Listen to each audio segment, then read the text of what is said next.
का एक कैचमेंट भी हो सकता है या एक हिल रेंज भी हो सकता है।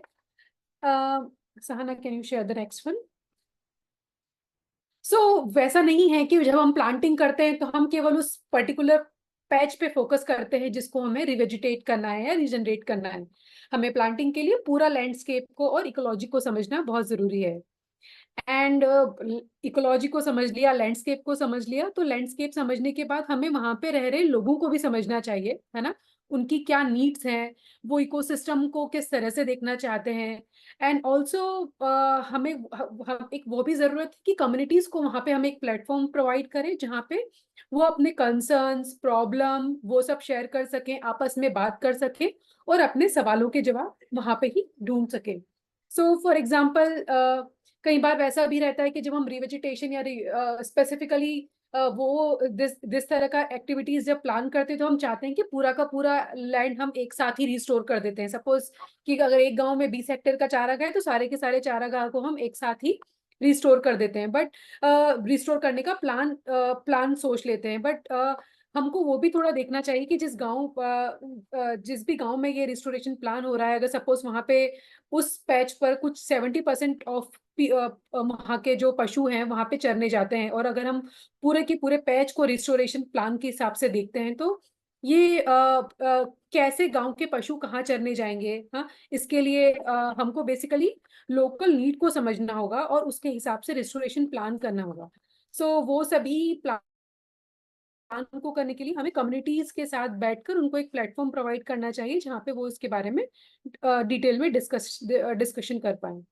सहाना, नेक्स्ट।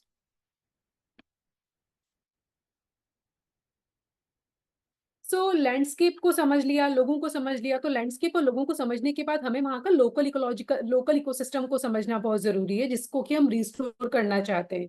सो जहाँ वहाँ पर काम शुरू करने से पहले हमें वहाँ के इकोलॉजिकल सक्सेशन ट्रेंड्स को समझना होगा कि यहाँ पे कौन सा फॉरेस्ट टाइप है, कौन सी डोमिनेंट स्पीशीज यहाँ पे मिलती है, कौन कौन से तरह के पेड़ यहाँ पे मिलते हैं, कौन कौन से तरह के जानवर यहाँ पे मिलते हैं, यहाँ की मिट्टी कैसी है, यहाँ की पानी कैसा है, कौन सी स्पीशीज यहाँ पे पहले उगा करती थी, अभी यहाँ पे कौन सी स्पीशीज उगती हैं। अगर वो स्पीशीज कब से अभी नहीं मिल रही हैं, वो स्पीशीज अगर नहीं मिल रही हैं तो उसके क्या कारण रहे हैं, और उसके अकॉर्डिंग हमको अपना restoration plan, detail restoration plan तैयार करना चाहिए। सहाना, नेक्स्ट। और जब हम लैंडस्केप को समझ लेते हैं, लोगों को समझ लेते हैं, लोकल इकोलॉजिकल सिस्टम्स को समझ लेते हैं, उसके बाद हमको वहां पे हम डिटेल्ड रिवेजिटेशन प्लान लोगों के साथ मिलके प्लान तैयार कर सकते हैं। रिवेजिटेशन में काफी मेथड्स हैं। सो रिवेजिटेशन प्लान करते समय हमें फोकस करना चाहिए असिस्टेड नेचुरल रिजनरेशन पे, क्योंकि ये कॉस्ट इफेक्टिव मेथड है और ऑल्सो जो लेस डिग्रेडेड लैंड होती है वहां पे इसके रिजल्ट्स, परिणाम बहुत अच्छे देखने को मिलते हैं। सो एक एरिया को रिस्टोर करने के लिए सबसे पहले हमको वहाँ के जो भी बायोफिजिकल फैक्टर्स हैं उनके बारे में जानकारी होनी चाहिए। तो हमको बायोफिजिकल मैपिंग वहाँ पे करनी चाहिए कि वहाँ का टेरेन कैसा है, वहाँ की मिट्टी कैसी है, वहाँ पे कौन कौन सी स्पीशीज है जो पहाड़ पे उगती हैं, कौन सी स्पीशीज है जो पहाड़ में नीचे की तरफ उगती हैं, कौन सी स्पीशीज है जो पानी के किनारे पे अच्छी उगती हैं। सो इसी के लिए हम लोग मैनुअल जीआईएस मेथड का यूज करते हैं, क्योंकि सही स्पीशीज को सही, अगर अच्छे प्लांटिंग सक्सेस के लिए सही स्पीशीज को सही जगह पर लगाना बहुत जरूरी है। सो स्पीशीज का सिलेक्शन करते वक्त भी हमें वहाँ का लोकल इकोलॉजिकल कंडीशंस को ध्यान रखना चाहिए और लोगों से बात करना चाहिए कि कौन सी स्पीशीज वो लगाना चाहते हैं, स्पीशीज को लगाने के उनके पास्ट एक्सपीरियंस कैसे रहे हैं। कम्युनिटीज के साथ मिलकर जो भी रिवेजिटेशन प्लान है वो हमको करना चाहिए। सहाना, अगर आप नेक्स्ट स्लाइड शेयर कर सकते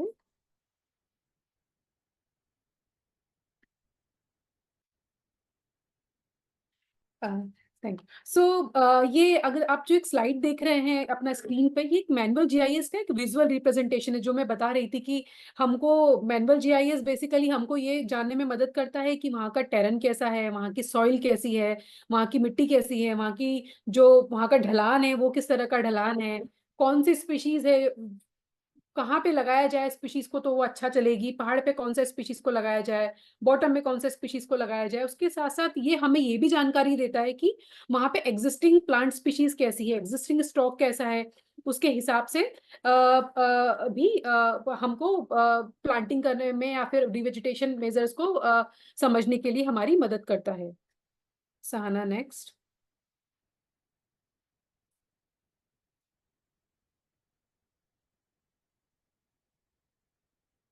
तो रिस्टोरेशन या रिस्टोरेशन को प्लान करते समय हमें कुछ गोल्डन रूल को फॉलो करना चाहिए।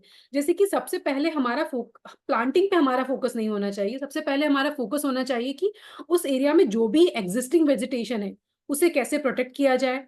जैसे कुछ साइट्स होती है जहाँ पे नेचुरल रूट स्टॉक काफी अच्छा होता है और वहां पे रिवेजिटेशन या प्लांटिंग की जरूरत नहीं होती है। केवल अगर साइट को प्रोटेक्ट कर दिया जाए तो भी वहां पे छोटे छोटे अच्छे पौधे निकल सकते हैं, और अगर उनको सेव किया जाए तो भी हम उस साइट को अच्छे से रिस्टोर कर सकते हैं। सो ऐसी साइट्स को केवल हमको प्रोटेक्ट करना होता है। सेफ और जो नेचुरल नया रूट स्ट्रोक आ रहा है उसको हम पत्थर, आसपास पत्थर लगाकर उसको थोड़ा सेव कर सकते हैं, या फिर उस छोटे पौधे को ट्रैम्पलिंग और ग्रेजिंग और ब्राउजिंग से कैसे बचाएं उस पर हमें जोर देना चाहिए। और अगर और अगर हम जो रिस्टोरेशन में प्लानिंग अगर सीडिंग से कर रहे हैं तो हमको बेसिकली वहां से जो सीड से जो छोटे छोटे पौधे निकल रहे हैं उन उस पे भी दो जोर देना चाहिए कि जो जो पौधे निकल रहे हैं उनको बेसिकली कैसे ट्रैम्पलिंग और ब्राउजिंग से बचाया जा सके। सहना नेक्स्ट।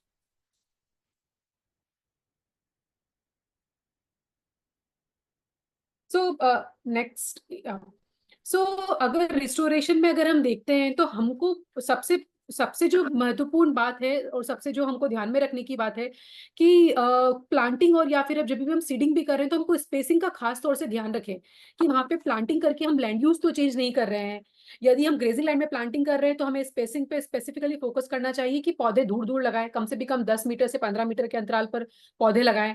क्योंकि अगर पौधे अगर पास पास लगेंगे तो वहां पे जो घास स्पीशीज है या जो घास की प्रजातियां हैं वो नहीं आ पाएंगी। जंगल के केस में ये स्पेसिंग थोड़ी कम भी हो सकती है। और इस तरह से अगर हम सही समय पर प्लांटिंग करें, सही तरीके से प्लांटिंग करें और वहाँ की लोकल स्पीशीज को ध्यान में रखते हुए प्लांटिंग करें तो हमें रिवेजिटेशन के अच्छे परिणाम मिल सकते हैं। सो ये सभी गोल्डन रूल्स को अगर हम फॉलो करते हैं तो हमें रिवेजिटेशन के अच्छे परिणाम देखने को मिलते हैं। Thank you Sahana. या सो द ये जो आपको लास्ट स्लाइड बता रहा है उसमें यही बेसिकली हम लोग इम्फेसिस करना चाहते हैं कि जब भी प्लानिंग रिवेजिटेशन का प्लानिंग किया जाए तो वो पैच को फोकस करते हुए प्लानिंग नहीं किया जाए कि गांव में 20 हेक्टेयर का जमीन है और 20 हेक्टेयर को हम एक साथ रिवेजिटेट या फिर रिस्टोर करना चाहते हैं। जो रिवेजिटेशन का बेसिकली जब प्लान कर रहे हैं तो हमें फेज वाइज मैनर में करना चाहिए। मे बी कुछ 5 हेक्टेयर वाला पैच को हम पहले रिस्टोर कर सकते हैं। जब वो रिस्टोर हो जाए तो नेक्स्ट जो बचे हुए पैच है उन पे फिर फोकस किया जा सकता है ताकि लोकल लोकल लोगों की नीड को भी ध्यान में रखा जा सके। तो इसी के साथ मैं सहाना को हैंड ओवर करती हूँ। आप सभी को मेरा बहुत बहुत धन्यवाद।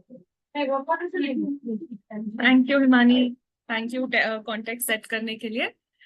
इससे हमको काफी अच्छे से एक कॉन्टेक्स्ट भी मिल रहा है कि जो हम रिवेजिटेशन के प्रयास करने वाले हैं वहां पे ओवरआर्चिंग प्रिंसिपल्स क्या है, किस तरीके से हमें अप्रोच करना चाहिए, और जैसे आपने ये भी मेंशन किया कि कम्युनिटी का वहाँ का नीड्स और रिक्वायरमेंट्स को भी ध्यान में रखते हुए ये प्रोसेस को आगे लेके जाना चाहिए। So thank you very much.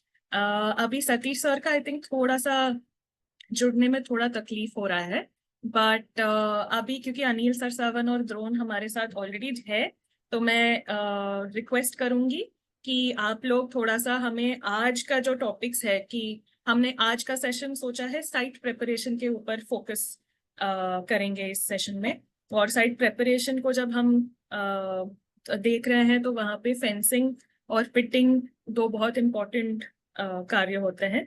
Fencing यानी बाड़ लगाना, और पिटिंग मतलब गड्ढा खोदना।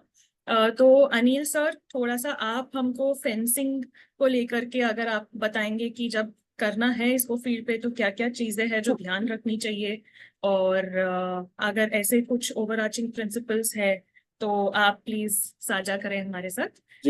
हम थोड़ा 5 से 7 मिनट जैसा सोच रहे हैं कि अभी के लिए आप प्रेजेंट कर सकते हैं, और फिर जब द्रोण भी बात कर लेगा फिर सतीश सर भी बात कर लेंगे, उसके बाद हम सेशन ओपन कर देंगे जहाँ पे हम ऑडियंस से भी इंटरैक्ट करने का एक 45 मिनट्स जितना टाइम रखे हैं, तो एक उस हिसाब बार से एक बार थोड़ा सा सतीश सर को एक लिंक शेयर कर दीजिए दोबारा, शायद मैं वो कर देती ज्वाइन हूँ। नहीं कर पा रहे जी।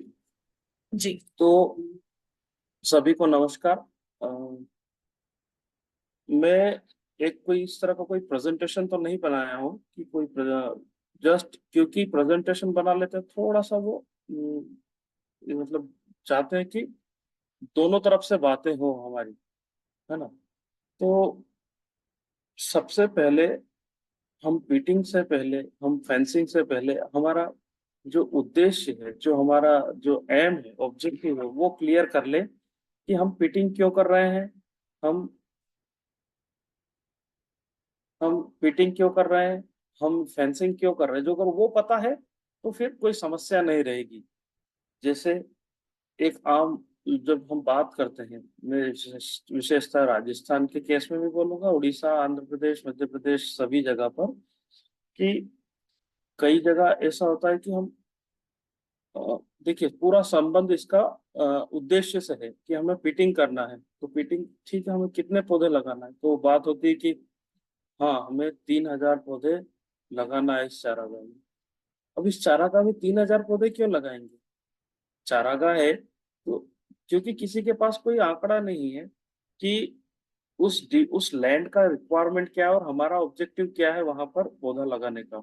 जैसे हिमानी ने प्रेजेंटेशन में बताया, कई सारी बहुत महत्वपूर्ण चीजें बताई कि हम पहले वहां पर मैनुअल जीआईएस, बहुत सिंपल सी मेथड है, इसीलिए उसको मैनुअल जीआईएस नाम दिया है कि सिंपल सा कोई भी एक आम आदमी भी उस तकनीक उस मेथड को अपनाकर उस लैंड की जरूरत को, उस लैंड में कितने पौधे लग सकते हैं वो पता चल जाएगा हमें।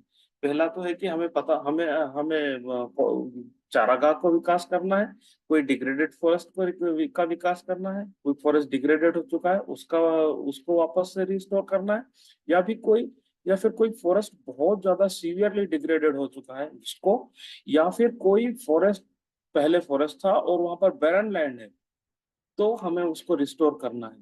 तो अब एक तो है कि हमें ये 3-4 कैटेगरी हमारी पहले से पहचानना हो। हमारा उद्देश्य यही है कि हमें चारागाह रिस्टोर करना है, ग्रासलैंड जिसको बोलते हैं, या फिर फॉरेस्ट को रिस्टोर करना।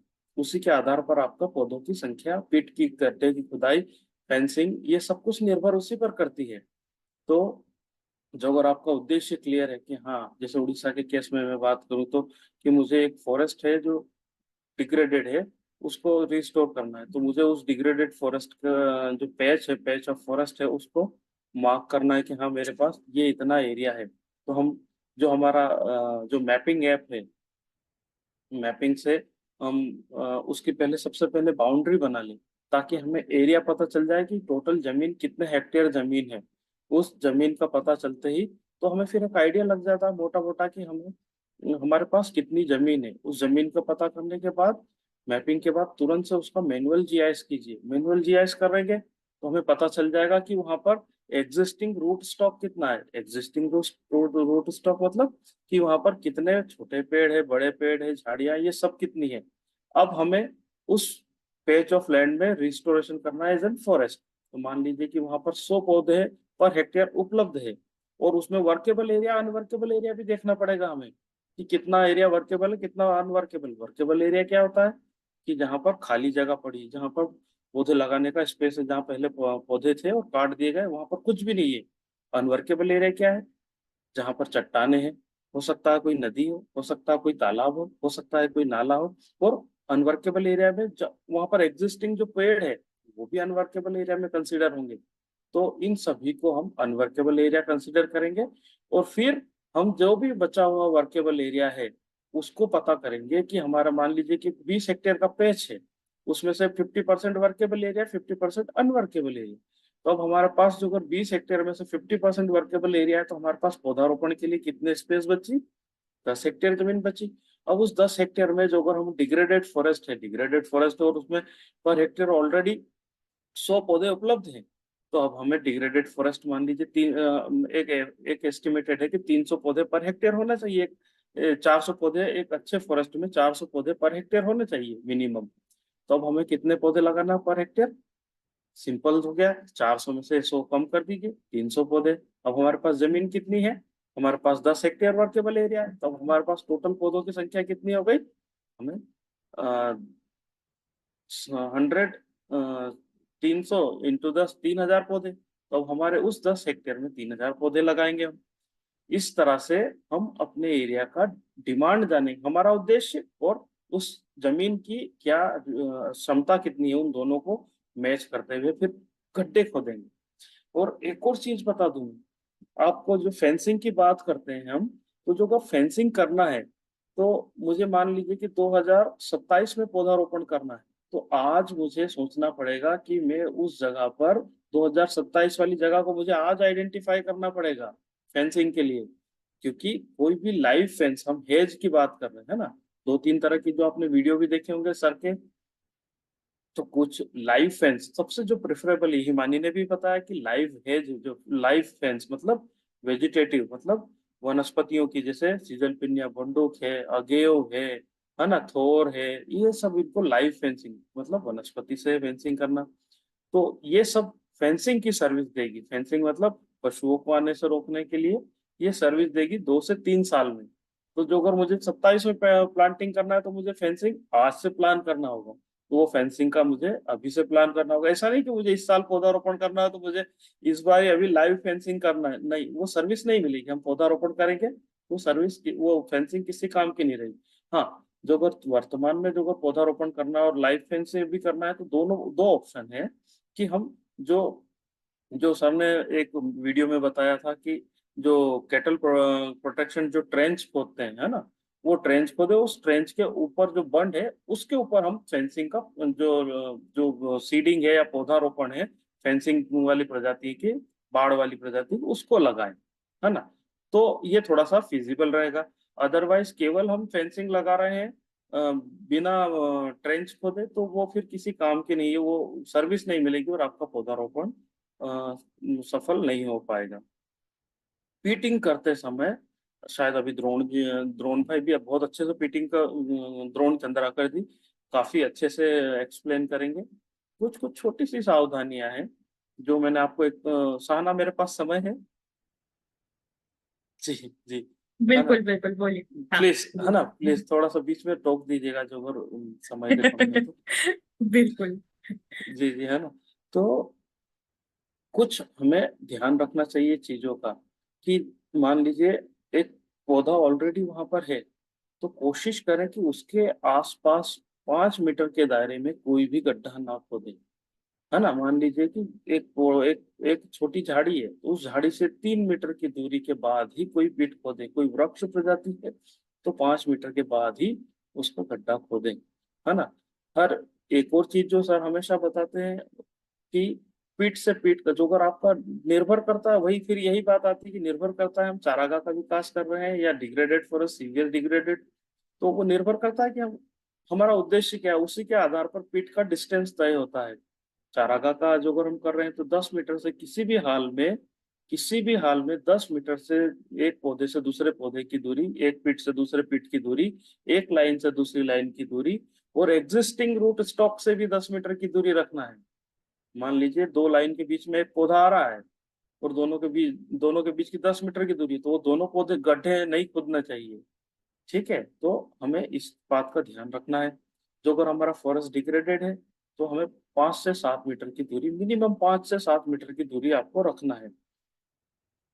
तो इस तरह से आपकी पीटिंग का, हाँ, कई कई छोटी छोटी गलतियां हैं जो पीटिंग करते समय लोग करते हैं, वो कि वर्केबल एरिया अनवर्केबल एरिया नहीं निकालते हैं, तो फिर क्योंकि हमारे पास एरिया पीटिंग के लिए बहुत कम बचता है, हमने एस्टिमेट नहीं किया, हमने ओवरऑल जब हम कॉमन लैंड मैपिंग करते हैं तो हमारे पास एरिया आया 50 हेक्टेयर और वर्केबल एरिया हमारा 10 हेक्टेयर ही रहा। तो फिर, और हमने 50 हेक्टेयर के हिसाब से कि हाँ 400 पौधे पर हेक्टेयर लगाना है, तो हमारे पास तो ढेर सारे पीटिंग का टारगेट आ गया।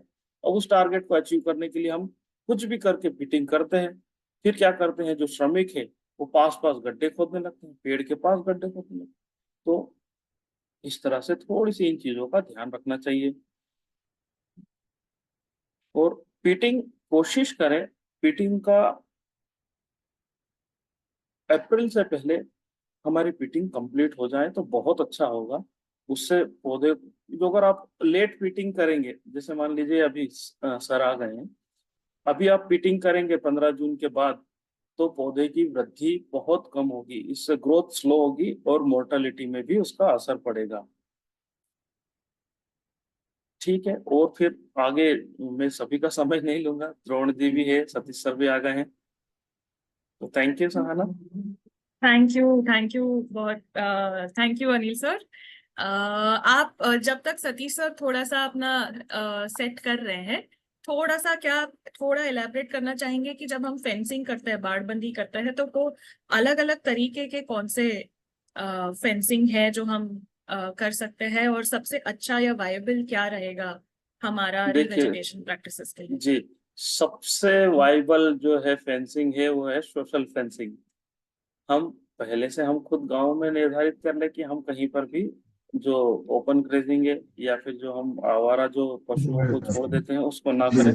तो सबसे बड़ा जो उसका एक है कि हम सोशल फेंसिंग करें। सोशल फेंसिंग के बाद जो दूसरी फेंसिंग की बात करते हैं, जो सबसे महत्वपूर्ण और कारगर होती है और वाइबल होती है, वो है लाइव हेज फेंसिंग, मतलब वनस्पति के द्वारा फेंसिंग करें। जैसे अगेव है, अगेव की एक बार फेंसिंग की तो वो 3 साल के बाद सर्विस देने लगता है, और मिनिमम मिनिमम 20 साल तक वो काफी डेंस फेंस बना रहता है।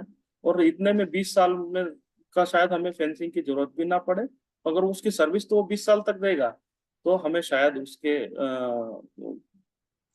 अगेव को यूज कर सकते हैं। कई जगहों पर अगेव यूज कर सकते हैं। सीजल पिन्या बोंडू है ना, जिसको कटकरंज भी बोलते हैं, कहीं पर गठार बोलते हैं, कहीं पर कठार बोलते हैं, है ना। तो उसके बीज बुआई से या उसकी हम नर्सरी भी बना सकते हैं, उसके द्वारा भी हम लाइव फेंस बना सकते हैं। तो ये लाइव फेंस और social fence one of the best method है फेंसिंग के लिए। हम कई बार जैसे जो ट्रेंच की बात करते हैं, केटल प्रूफ ट्रेंच बोलते हैं, कई लोग केटल प्रोटेक्शन ट्रेंच बोलते हैं, वो शायद इकोलॉजिकली थोड़ा सा ज्यादा अच्छी नहीं मानी जाती। वो सर्विस तो देगी केटल प्रोटेक्शन के लिए, मतलब वो प्लांटिंग को ग्रेजिंग से बचाने के लिए, बट थोड़ा सा उसको कम प्रिफर करें हम। एक और तरीका है कि जो लोकली अवेलेबल स्टोन्स है या फिर जो भी मटेरियल है, उनसे भी फेंसिंग कर सकते हैं, है ना। जैसे गुजरात में मैं देखता हूँ, तो गुजरात में लोग जो प्रोसोफिस जूलीफ्लोरा है, अंग्रेजी बबूल है, उसको गुजरात में गांडा बबूल बोलते हैं, उससे फेंसिंग करते हैं। उसको भी फेंसिंग में यूज कर सकते हैं। उसके लाइव प्लांट से नहीं, उसकी जो डेड ब्रांचेस होती है, उसकी जो कांटेदार जो झाड़ी उसकी डालियां होती है, उससे फेंसिंग का भी उपयोग में कर सकते हैं, ले सकते हैं, मगर वो ज्यादा लंबे समय के लिए वाइबल नहीं है। 1 साल सर्विस देगी, दूसरे साल फिर उसको वापस से हमें रिपेयर करने का जरूरत पड़ेगा। तो इसीलिए प्रेफर करें कि लाइव फेंस। एक और है स्टोन फेंसिंग। स्टोन फेंसिंग ठीक है, मगर उसको भी इतना वाइबल नहीं, मतलब इतना अच्छा नहीं माना जाता। मान लीजिए आपने बहुत ज्यादा एक एक चारागाह को पूरी तरह से चारों ओर से पत्थर की स्टोन फेंसिंग से पैक कर दिया, किसी दिन उस चारागाह में आग लगी, उसके अंदर जितने भी जो एनिमल है, जो जमीन पर चलने वाले हैं, उड़ने वाले तो उड़कर चले जाएंगे, वो सब के लिए वो एक ट्रैप बन जाएगा, और उसमें डेथ होने की संभावनाएं ज्यादा होती है। तो ऐसी इसीलिए कोशिश करें कि हम सोशल फेंसिंग, फर्स्ट नंबर पर सोशल फेंसिंग, दूसरे नंबर पर लाइव हैश फेंसिंग ही प्रेफर करें जी। बिल्कुल, thank you so much Anil sir. काफी सारा अच्छा इंफॉर्मेशन आपने भी शेयर किया है। अब सतीश सर भी जुड़ गए हैं हमारे साथ। नमस्ते सतीश सर। नमस्ते सर। सभी को बहुत बहुत नमस्कार, और मैं क्षमा चाहूंगा मैं आप लोगों से थोड़ा कोई लेट। नहीं कोई नहीं। हम बस सोचे कि क्योंकि लोग ऑलरेडी जुड़ गए थे, तो सोचे कि थोड़ा शुरुआत कर लेते हैं। तो हिमानी ने जी थोड़ा एक अच्छा कॉन्टेक्स्ट जी सेट किया हमारे लिए। लार्जर इकोलॉजिकल रेस्टोरेशन का जब हम बात करते हैं, तो क्या क्या प्रिंसिपल्स है उसका, उसको लेकर के क्या चीजें हैं जो हम फॉलो करते हैं फील्ड पे। और जी फिर अनिल हमको थोड़ा सा फेंसिंग और पिटिंग के बारे में बता रहे थे, जी कि कौन से अलग अलग तरीके के फेंसिंग होते हैं, और उनमें से भी सबसे अच्छा या सबसे वायबल और सस्टेनेबल कौन सा तरीका होता है। जी और पिटिंग को लेकर के भी क्या क्या ध्यान रखना चाहिए, स्पेसिंग का बात हो, और अलग अलग लैंड यूज के हिसाब से स्पेसिंग को भी तैयार करना हो। तो सर जी हम आपसे रिक्वेस्ट करेंगे कि जब हम साइट प्रेपरेशन के बारे में बात करते हैं जी तो सबसे इम्पोर्टेंट शायद कार्य जो है वो बाड़बंदी और गड्ढा खुदाई ही होता है। जी तो हाँ जी आप हाँ जी। थोड़ा सा हमारे लिए ऐसे कुछ ओवरआर्चिंग प्रिंसिपल्स है सर, या कुछ ऐसे बहुत स्पेसिफिक चीजें हैं जो ध्यान में जी रखना बहुत जरूरी है साइट प्रिपरेशन के टाइम पे, थोड़ा सा आप हमारे साथ वैसे चीजें साझा कर सकते हैं? जी जी बिल्कुल बिल्कुल। वैसे अनिल जी, मैं सुन रहा था, बहुत अच्छे उन्होंने बता रहे थे। मैं उन्हीं उसी को थोड़ा और आगे ले जाऊंगा कि हमारा जब भी हम नया प्लांटिंग का काम स्टार्ट करते हैं, तो चाहे एक पास्चर लैंड डेवलपमेंट कर रहे हैं, चाहे हम एक ब्लॉक प्लांटेशन कर रहे हैं, या हम कोई भी शेल्टर बेड प्लांटेशन कर रहे हैं, जो भी हमने साइट सेलेक्ट की है, अगर वहाँ कैटल ग्रेजिंग हो रहा है, ब्राउजिंग है, ट्रैम्पलिंग है, एनक्रोचमेंट की प्रॉब्लम है, तो हमको एक बैरियर को खड़ा करना पड़ेगा। तो वो हमारा जो बैरियर है वही हमारी फेंसिंग। फेंसिंग हमेशा ऐसी करनी चाहिए जो लो कॉस्ट हो, जो लोकली अवेलेबल मटेरियल से हो जाए, आराम से हो जाए, जो थोड़ा लोगों को भी क्या करना चाहिए, उनको भी थोड़ा काम एक तरह से प्रोवाइड कर दे, इस तरह की फेंसिंग होनी चाहिए। तो बहुत तरह की हमारे पास जो है फेंसिंग के तरीके हैं। सबसे अच्छी जो फेंस मानी जाती है आमतौर पर वो बायो फेंस, जिसको लाइव हेज फेंसिंग भी कहते हैं, जिसमें हम एक्चुअली में पौधों का ही यूज करते हैं। तो अगर हम पौधों का यूज करते हैं तो देखिए हम बायोडाइवर्सिटी को इंक्रीज करते हैं। हम अगर पत्थर खोद कर फेंसिंग कर रहे हैं तो कहीं कहीं हम पहाड़ी के सरफेस को हम डिस्टर्ब कर रहे हैं, और हम डिगिंग करेंगे तो जरूर कोई न कोई ट्यूबर, कोई न कोई ग्रास, कोई न कोई एनिमल भी डिस्टर्ब होगा। इसलिए जहां तक हो, लाइव हेज फेंसिंग अगर होती है वो सबसे अच्छी, जिसमें हम कोई भी ऐसे पौधे को यूज कर रहे हैं, मान लीजिए उसमें कांटे बहुत हैं, या उसमें बहुत ट्विगी है, पास पास ब्रांच है उसकी, जो लो स्पेसमेंट पे जो ग्रो कर सकता है, तो ऐसे प्लांट जो है ये बायोफेंस के लिए या आपका वेजिटेटिव फेंसिंग के लिए बहुत अच्छे होते हैं। ये जो वेजिटेटिव फेंसिंग तीन चार तरीके से होती है ये। एक तो हम सीड का सोइंग करके, बीज को बुआई करके हम इस फेंसिंग को कर सकते हैं। बीज वो होने चाहिए जो कांटेदार जातियों के हों, और जिनमें आसानी से कोई एनिमल क्रॉस नहीं कर पाए, जैसे अकेसिया सेनेगल है, कुमठा है, खजूर है, अकेसिया निलोटिका है, कटकरंज जिसको सिजल पन्ना बॉन्डक कह रहे हैं, तुरमची है, सिजल पीना ढका पटेला, ये ऐसी स्पीसीज हैं जिनमें कांटे हैं और पास पास ये ग्रो कर सकती हैं। तो हम सीड सोइंग के द्वारा भी ये फेंसिंग कर सकते हैं। ये रेनी सीजन होनी चाहिए।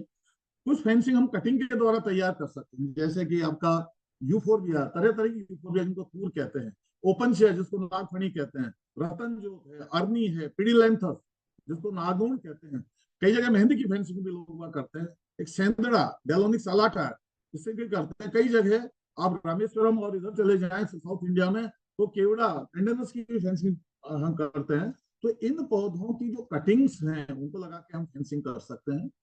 कई जगह राइजोम का प्लांटिंग करते हैं फेंसिंग के लिए। जैसे एक बड़ी टॉल पेरिनियल घास है जिसको मूंज कहते हैं, जिससे कंट्री फर्नीचर बनाया जाता है, आपका उसको कहेंगे सेकेरम बंगालैंड। इसके राइजोम, रेनी सीजन में राइजोम खोदकर एक बंड बनाकर उसके ऊपर इसको लगा देते हैं। कई जगह बांस को भी बहुत क्लोज स्पेसमेंट में लगा देते हैं, तो ये भी एक बैरियर की तरह काम करते हैं। बांस की भी राइजोम लगाए जाते हैं। कुछ ऐसे भी हैं जिनमें हम दूसरे पार्ट जो पौधे के हैं उनको लगाते हैं, जैसे सकर्स हैं, और आपका अगेव का जो मेन प्लांट है, इसके साइड में अगर देखेंगे छोटे छोटे डॉटर प्लांट आपको दिखाई देंगे, जिनको हम सकर कहते हैं। इस तरह आपका एलोवेरा, ग्वारपाठा है, इसके भी सकर्स हैं। इन सकर्स को भी हम फेंसिंग लाइन पर लगाकर और एक बैरियर रेज कर सकते हैं। इसी तरह जो आपका अगेव है, अगेव में जो इन्फ्लोरेसेंस निकलता है, तो इन्फ्लोरेसेंस का काम है कि एक फ्लावर बनाना और एक फ्रूट बनाना। लेकिन फ्लावर फ्रूट बनाने की बजाय उसकी बर्ड्स अपना मूड चेंज कर देती है, और इन्फ्लोरेसेंस पर छोटी छोटी वेजिटेटिव बर्ड में कन्वर्ट हो जाती है, और ये बर्ड नीचे गिरने लग जाती है। इन्हीं बर्ड्स को कलेक्ट करके अब हम फेंसिंग लाइन पर लगा दें। इन बर्ड्स को बुलविल कहते हैं। तो इस तरह कई मेथड है बायो फेंसिंग के। और भी बहुत सारी फेंसिंग है जो जैसे डिच फेंसिंग है, जिसको हम सीपीटी कहते हैं, कैटल प्रूफ फेंसिंग है। अगर मिट्टी की गहराई अच्छी है, ढाल नहीं है, या कम ढाल है, तो हम डिच बना सकते हैं। इसी तरह हम मिट्टी को खोद कर एक बंड तैयार कर सकते हैं, बंड फेंसिंग कर सकते हैं। लूज स्टोन सरफेस पर बहुत अवेलेबल है, लोकली स्टोन अवेलेबल है, तो हम रैंडम रबल स्टोन वॉल भी बना सकते हैं। ध्यान रहे इसमें फ्लैट स्टोन होंगे तो आपके ज्यादा स्टेबिलिटी होगी फेंसिंग की। लेकिन अगर नदी के स्टोन मिल रहे हैं गोल, तो गोल स्टोन से अगर आप फेंसिंग करेंगे तो ये स्टेबिलिटी इनकी थोड़ी पुअर होती है, इसलिए फ्लैट स्टोन को इसमें यूज करना चाहिए। पक्का वाल भी बना सकते हैं, जैसे नरेगा में आजकल सरकार सीमेंट का बजरी का कुछ पैसा देती है और स्टोन से हम पक्का वाल भी बना सकते हैं। बार्ड वायर फेंसिंग भी हम कर सकते हैं। चैन लिंक के साथ, चैन लिंक जिसको मैश फेंसिंग, वो भी हम कर सकते हैं। एक साइकोलॉजिकल फेंसिंग भी कर सकते हैं। साइकोलॉजिकल फेंसिंग में सिंपल तार को चारों तरफ कर देते हैं, थोड़ा लकड़ी के पोस्ट लगा के, तो ये हमारी साइकोलॉजिकल फेंसिंग है। सोशल फेंसिंग भी होती है। सोशल फेंसिंग में हम गांव वालों को मोबिलाइज करते हैं, सबको अपने फेवर में करते हैं और सबको हम मना लेते हैं कि भाई अब कोई भी अपना कैटल यहाँ नहीं डालेगा, कोई भी इसमें खुद नुकसान नहीं करेगा। तो इस तरह हम सोशल फेंसिंग भी कर सकते हैं। तो बहुत सारे फेंसिंग के ये तरीके हैं। अब टाइम क्या है फेंसिंग का, ये बहुत इंपॉर्टेंट है। टाइम आप देखिए कि मेथड क्या है, इस पर डिपेंड कर। अगर आप कुछ कटिंग ऐसी है जो गर्मी में लगाई जाती है, जैसे थापा थोर है, सेंदड़ा है, जेट्रोफा है, रतन जोत है, इनकी फेंसिंग गर्मी में होती है। अगर आप सीड सोइंग से फेंसिंग करना चाह रहे हैं तो मानसून आने से आप 1 वीक पहले सीड को सोइंग कर दीजिए। अब ये सोइंग भी 2-3 तरह से होती है, सिंगल लाइन सोइंग भी होती है और 3 रो सोइंग भी होती है। अगर आप सिंगल रो फेंसिंग कर रहे हैं तो जो आपका बंड है, बंड के टॉप में एक लाइन कर दीजिए। और अगर आप मल्टीपल रो करना चाहते हैं तो एक बंड पर और 2 लेटरल, कुल मिलाकर 3 लाइन में आप कांटेदार पौधों की सीड सोइंग को आप कर दीजिए। आप अगर प्लांटिंग से फेंसिंग बनाना चाह रहे हैं तो रेनी सीजन में आपको प्लांटिंग करनी पड़ेगी। अच्छा ध्यान रहे, जो फेंसिंग हम प्लांटिंग से करना चाह रहे हैं उसमें फुल साइज के बड़े बड़े गड्ढे खोदने की जरूरत नहीं है। उनमें एक्चुअल में बहुत छोटा होल या बहुत छोटा पिट या बहुत छोटा सा होल बना दिया जाता है। जैसे मान लीजिए आप करोंदा की फेंसिंग करना चाहते हैं, कैरिसा कॉन्जेस्टा करना चाह रहे हैं, तो इसके लिए फुल साइज गड्ढे की कोई जरूरत नहीं है। आप 15 centimetre by 15 centimetre by 15 centimetre गड्ढा कर लीजिए या एक होल बना लीजिए। तो पॉलिथीन बैग को आप रिमूव कर लीजिए और अर्थवाल है, अर्थवाल की साइज से थोड़ा सा बड़ा होल बना लीजिए और उस अर्थवाल को लेकर आप होल को इंसर्ट कर दीजिए और मिट्टी फिल कर दीजिए। तो इस तरह अगर आप प्लांटिंग से फेंसिंग बनाना चाह रहे हैं तो ये रेनी सीजन में कम से कम 1 या 2 रेन्स हो जाए उसके बाद आपको लगानी चाहिए। तो इस तरह ये इस पर डिपेंड करेगा कि आपका फेंसिंग का टाइम क्या है, फेंसिंग का तरीका क्या है, उस पर हमको ये अपने काम में टाइमिंग को सेट करना पड़ेगा। फेंसिंग करने के बाद ये ध्यान दें, जैसे आप सीड सोइंग से फेंसिंग करना चाह रहे हैं तो ये फेंसिंग इफेक्टिव उसी साल नहीं होगी, ये कम से कम 2 या 3 साल बाद इफेक्टिव होगी। प्लांटिंग आप फर्स्ट ईयर कर रहे हैं तो फेंसिंग का आपको यूज नहीं हो पाएगा। अगर आपको इसी साल फेंसिंग का यूज करना है तो आप ब्रांच कटिंग करके, जैसे आप फूर का लगाते हैं, यूफोर्बिया कैडुसिफोलिया है, यूफोर्बिया नेरीफोलिया है, या थापाथोर ओपनशिया डिलेनाई है, इस तरह जेट्रोफा है, इस तरह की जो फेंसिंग करते हैं ये पहले साल से इफेक्टिव हो जाती है। जिन फेंसिंग को आप बाद में यूज करना चाहते, जैसे हमने अकेसिया नेलोटिका या अकेसिया सेनेगल या खजूर, इनकी सोइंग ये 2-3 साल बाद में अपनी सर्विस देंगे, तो आप एडवांस में फेंसिंग करके पकड़ लीजिए। इससे 2 फायदे होंगे, एक तो लो कॉस्ट भी हो जाएगा, दूसरा अंदर जो छोटे छोटे पौधे हैं जो सेपरेशन की स्टेज में वो भी ग्रो कर जाएंगे, इससे आपको पिटिंग करना पड़ेगा। तो इस तरह फेंसिंग का सिलेक्शन आप आपके रिक्वायरमेंट के हिसाब से कर लीजिए। जब फेंसिंग होगी तो अब आपको पिटिंग पर आना है, आपको गड्ढे खोदना है। गड्ढे आपको एक सिंपल रूल है, एक सिंपल प्रिंसिपल है, कोई भी गड्ढा आप प्लांटिंग से 1 महीने पहले तक तो खत्म कर दीजिए। इंडियन कंडीशन में चूंकि गर्मी बहुत तेज पड़ती है, इसलिए बेटर ये है कि मार्च के खत्म होने से पहले पहले सर्दी में आप पिटिंग करवा लीजिए। किसी वजह से पिटिंग सर्दी में पूरा नहीं होता है तो फिर आप जैसे ही दूसरा फाइनेंस ईयर स्टार्ट होता है यानी अप्रैल में, अधिकतम मैक्सिमम आप 15 मई तक आपके पिटिंग का काम पूरा हो जाना चाहिए। क्योंकि प्लांटिंग कई जून में स्टार्ट हो जाता है, कई जगह जुलाई में हो जाता है। हमारे देश में डिफरेंट डेट्स में मानसून आता है। वेस्टर्न इंडिया में, राजस्थान में मानसून जुलाई में आएगा, क्योंकि आप सेंट्रल इंडिया में आएंगे तो आपको 15, 16, 17, 18 के आसपास ही आ जाएगा। तो आपका पिटिंग और प्लांटिंग के बीच 1 महीने का डिफरेंस होना चाहिए। पहले अगर आप गड्ढे खोद देते हैं तो 2-3 फायदे होंगे। एक तो वाटर इन्फिल्ट्रेशन बेटर होगा, क्योंकि जो एक दो सतीश प्री सर, मानसून हो जाती है और एक मानसून हो सतीश सर, जाती है। हाँ जी, सर आपके पास से 2 मिनट और है सर। ठीक है, सर फिर हम सर बिल्कुल बिल्कुल बिल्कुल। सर तो फिर अपन क्वेश्चन आंसर की तरफ सर आगे बढ़ेंगे सर। बिल्कुल बिल्कुल। तो वाटर इन्फिल्ट्रेशन बेटर होगा तो उसमें नमी आ जाएगी, और इसके अलावा उसमें जितने टर्माइट वगैरह है ये सब मर जाएंगे। पिट खोदते समय ध्यान रहे, आपका अगर ट्री का प्लांटिंग करना है तो आपका स्पेसमेंट पिट से पिट का 5 मीटर होना चाहिए, और लाइन से लाइन का स्पेसमेंट भी आपका 5 मीटर होना चाहिए। अगर आपको बुश प्लांटिंग करना है, जैसे कि आपको बांस बेम्बू करना है, तो 3 बाई 3 मीटर का आप स्पेसमेंट रखिए। ध्यान रहे कोई भी पिट एग्जिस्टिंग ट्री के नीचे नहीं होना चाहिए। अगर बड़ी इलेक्ट्रिक लाइन कोई जा रही है उसके नीचे आपका पिटिंग नहीं होना चाहिए, या पिटिंग ऐसी जगह नहीं करना चाहिए जहां पहले से ही छोटा सा नेचुरल प्लांट उग रहा है, भले ही वो चरी हुई अवस्था में हो, भले ही वो उसको आधा किसी ने डैमेज किया हुआ है, क्योंकि उसको आप सपोर्ट कर देंगे तो वो नया प्लांट बन जाएगा। वहां गड्ढा खोदने के बजाय उसी पे एक छोटा सा आप थावला बना दीजिए, उसी को सपोर्ट कर दीजिए। इस तरह आपको बड़े जुडिशियस ढंग से आपको पिट डिगिंग का काम करना है। पिट डिगिंग आप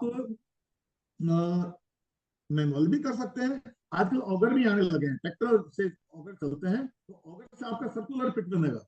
जबकि आप मैनुअली करेंगे तो ये आपका क्यूबॉइडल क्यूब जैसा आपका ये पिट बनेगा। तो इस तरह से आप पिट का काम कर सकते हैं। ध्यान रहे पिट की डेप्थ कम नहीं होनी चाहिए, पिट की डेप्थ सही होनी चाहिए जितना आपका, ताकि हमारी जड़ों को जब हम प्लांटिंग पूरा करें कोई भी जड़ और कॉलर का जोन पिट से बाहर नहीं दिखना चाहिए। एक अच्छा प्लांटिंग वही है जिसमें सारी रूट और कॉलर जोन मिट्टी के नीचे कवर्ड हो। तो इस तरह से आप अगर पिटिंग करेंगे, इस तरह से फेंसिंग करेंगे, तो हमारी तैयारी बेहतर मानी जाएगी और हम एक अच्छी शुरुआत करेंगे। और इसके बाद जो भी हम पौधे लगाएंगे उनका प्रोटेक्शन भी बेटर होगा, उनकी ग्रोथ भी बेटर होगी। बहुत बहुत धन्यवाद, थैंक यू। थैंक यू, बहुत धन्यवाद सतीश सर। आपसे बहुत, आपके लिए बहुत सारे सवाल भी आ ही रहे हैं ऑलरेडी, तो हम क्वेश्चन एंड आंसर सेशन में हम उसको अटेंड करेंगे। बट फ्लोर खोलने से पहले हमारे साथ द्रोण भी जुड़े हैं। द्रोण अंगुल टीम ओडिशा में काम करते हैं और उन्होंने पिटिंग को लेकर के काफी सारे प्रयास किए हैं। तो मैं द्रोण से चाहूंगी, रिक्वेस्ट करूंगी कि वो हमारे साथ उनके एक्सपीरियंस और उनके नॉलेज शेयर करें। तो द्रोण, ओवर टू यू। नमस्कार सतीश सर। नमस्कार। नमस्कार सर। Good afternoon all. मुझे नहीं लग रहा है कि मुझे बहुत कुछ अभी बोलने का जरूरत है। सतीश सर ने बहुत ही डिटेल में पिट डिगिंग के जो प्रोसेस के बारे में ऑलरेडी बात कर लिया है, और क्या उनका महत्व है, क्यों करना चाहिए, टाइमिंग उसका क्या होना चाहिए, डिस्टेंस कितना इंपॉर्टेंट है, नंबर ऑफ फीट कैसे हमको मेजर करना है, ये सारा ऑलरेडी डिटेल हो गया। तो मुझे नहीं लग रहा है कि और एकदम डिटेल में आप सबसे बात करना है, टाइम भी बहुत कम है। कुछ फोटोग्राफ्स मैंने फील्ड से कलेक्ट किए हुए थे, तो हम फोटोग्राफ्स के माध्यम से एक दो चीजें जो लग रहा है कि हम हाईलाइट कर सकते हैं उसके बारे में बात करेंगे।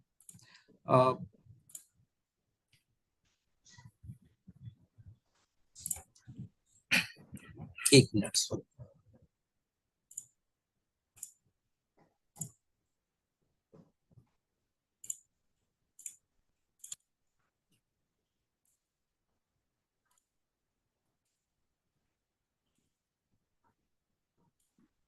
आपको दिखाई दे रहा है सभी को? जी दिखाई दे रहा है। जैसा कि सर ने बोला था, अनिल ने भी इससे पहले बोला था कि पीट डिगिंग के लिए पीट का लेआउट बहुत इंपॉर्टेंट है, कि जहाँ पे हमको देखना है कि एग्जिस्टिंग रूट स्टॉक है या नहीं है।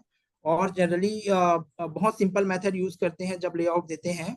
वहाँ पे 2 स्ट्रेट लाइन हमको चाहिए रहता है, एक रो टू रो कितना डिस्टेंस रखें, जहाँ पे 5 मीटर का डिस्टेंस जनरली फॉरेस्ट स्पीसीज के लिए फॉलो करते हैं। जब हम हॉर्टिकल्चर में जाते हैं तो वो स्पीसीज स्पेसिंग चेंज होता है। तो यहाँ पे जनरली पैथागोरस का थ्योरम यूज करते हैं, जहाँ पे हम जैसे आपको सबको पता है कि पैथागोरस का थ्योरम की a² + b² = c²। तो 5 and 5 अगर हमने उनका लंबाई चौड़ाई लिया है तो उसका डायगोनल दोनों का स्क्वायर होगा। तो वो करके हम लोग यहाँ पे फील्ड में एक काइंड ऑफ ट्रेनिंग ऑर्गेनाइज करते हैं विद द कम्युनिटी मेंबर, और जहाँ पे एग्जिस्टिंग रूट स्टॉक आ जाता है वहाँ पे अगेन से हम 5 मीटर का डिस्टेंस छोड़ने के बाद नया पिट डिगिंग के लिए प्रपोज करते हैं। यहाँ पे आप सबको पता है कि प्लांटिंग और स्पेशली फॉरेस्ट प्लांटिंग नेचर के साथ बहुत ज्यादा लिंक है, और कम्युनिटी हमेशा से नेचर को गॉड का मान्यता दिए हुए हैं। तो जनरली उड़ीसा में ये होता है कि जब भी कोई नया पीटिंग होता है तो उनका शुरुआत पूजा के साथ होता है। जैसे आप देख रहे हैं कि नए पीट में जो भी गांव में जो मोस्ट सीनियर मेंबर होते हैं वो उनको पूजा करके गांव के भलाई के लिए एक प्रार्थना करते हैं।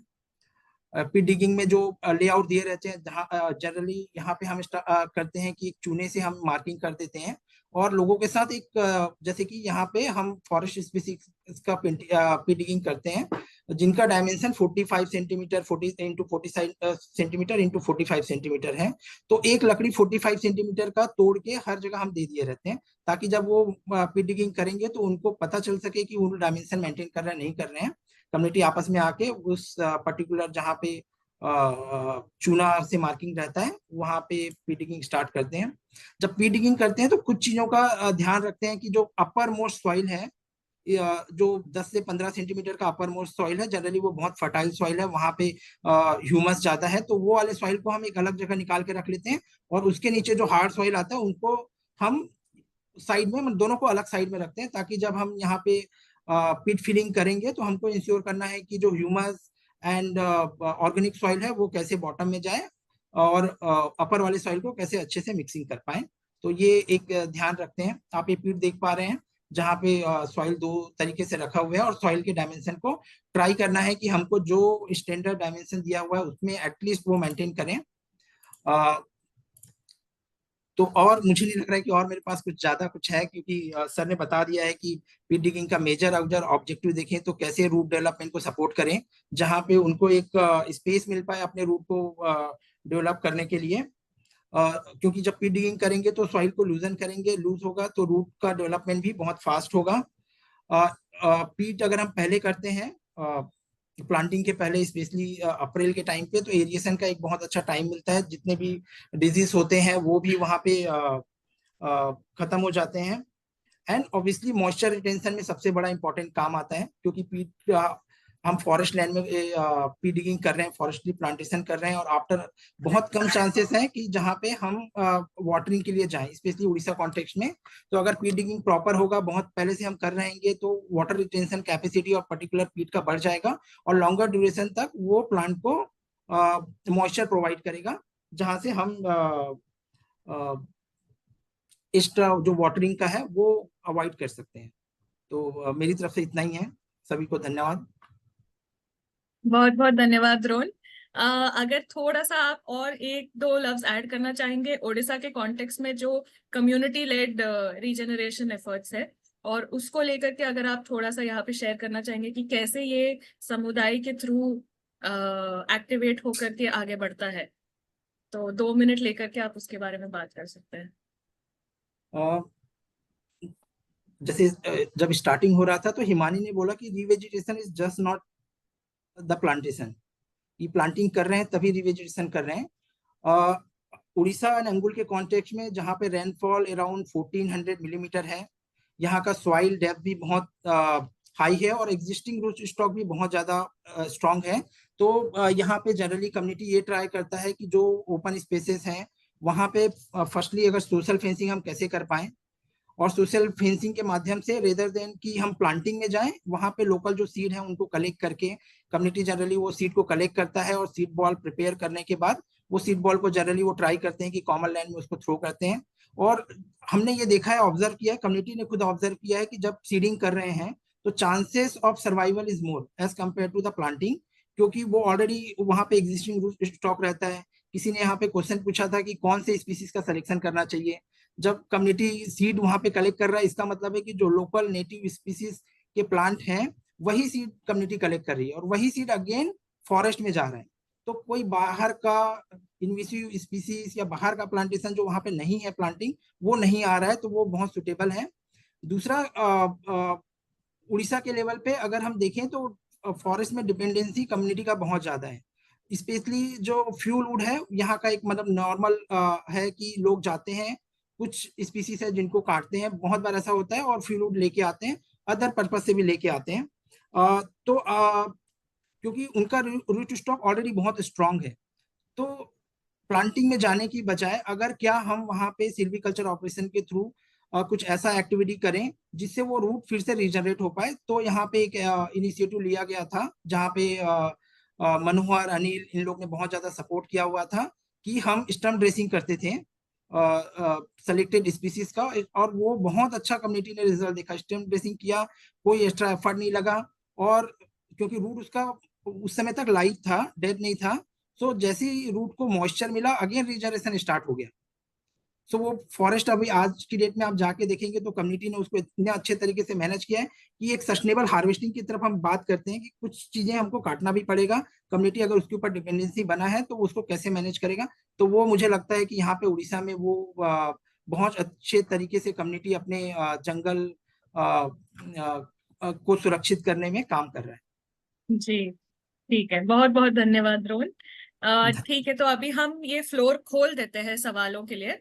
तो मैं चाहूंगी कि सतीश सर आप और अनिल सर सावन आप और द्रोण आप तीनों मिल करके थोड़ा सा अगर ये क्वेश्चंस को एड्रेस कर सकते हैं तो मैं एक बार एक आपको सवाल के थ्रू लेके जाऊंगी।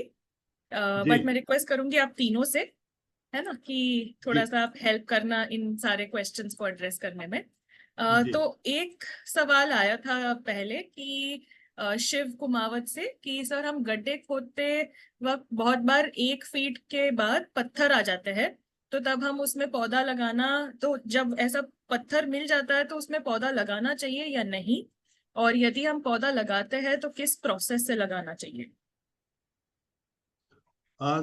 शिव जी, बहुत अच्छा क्वेश्चन है।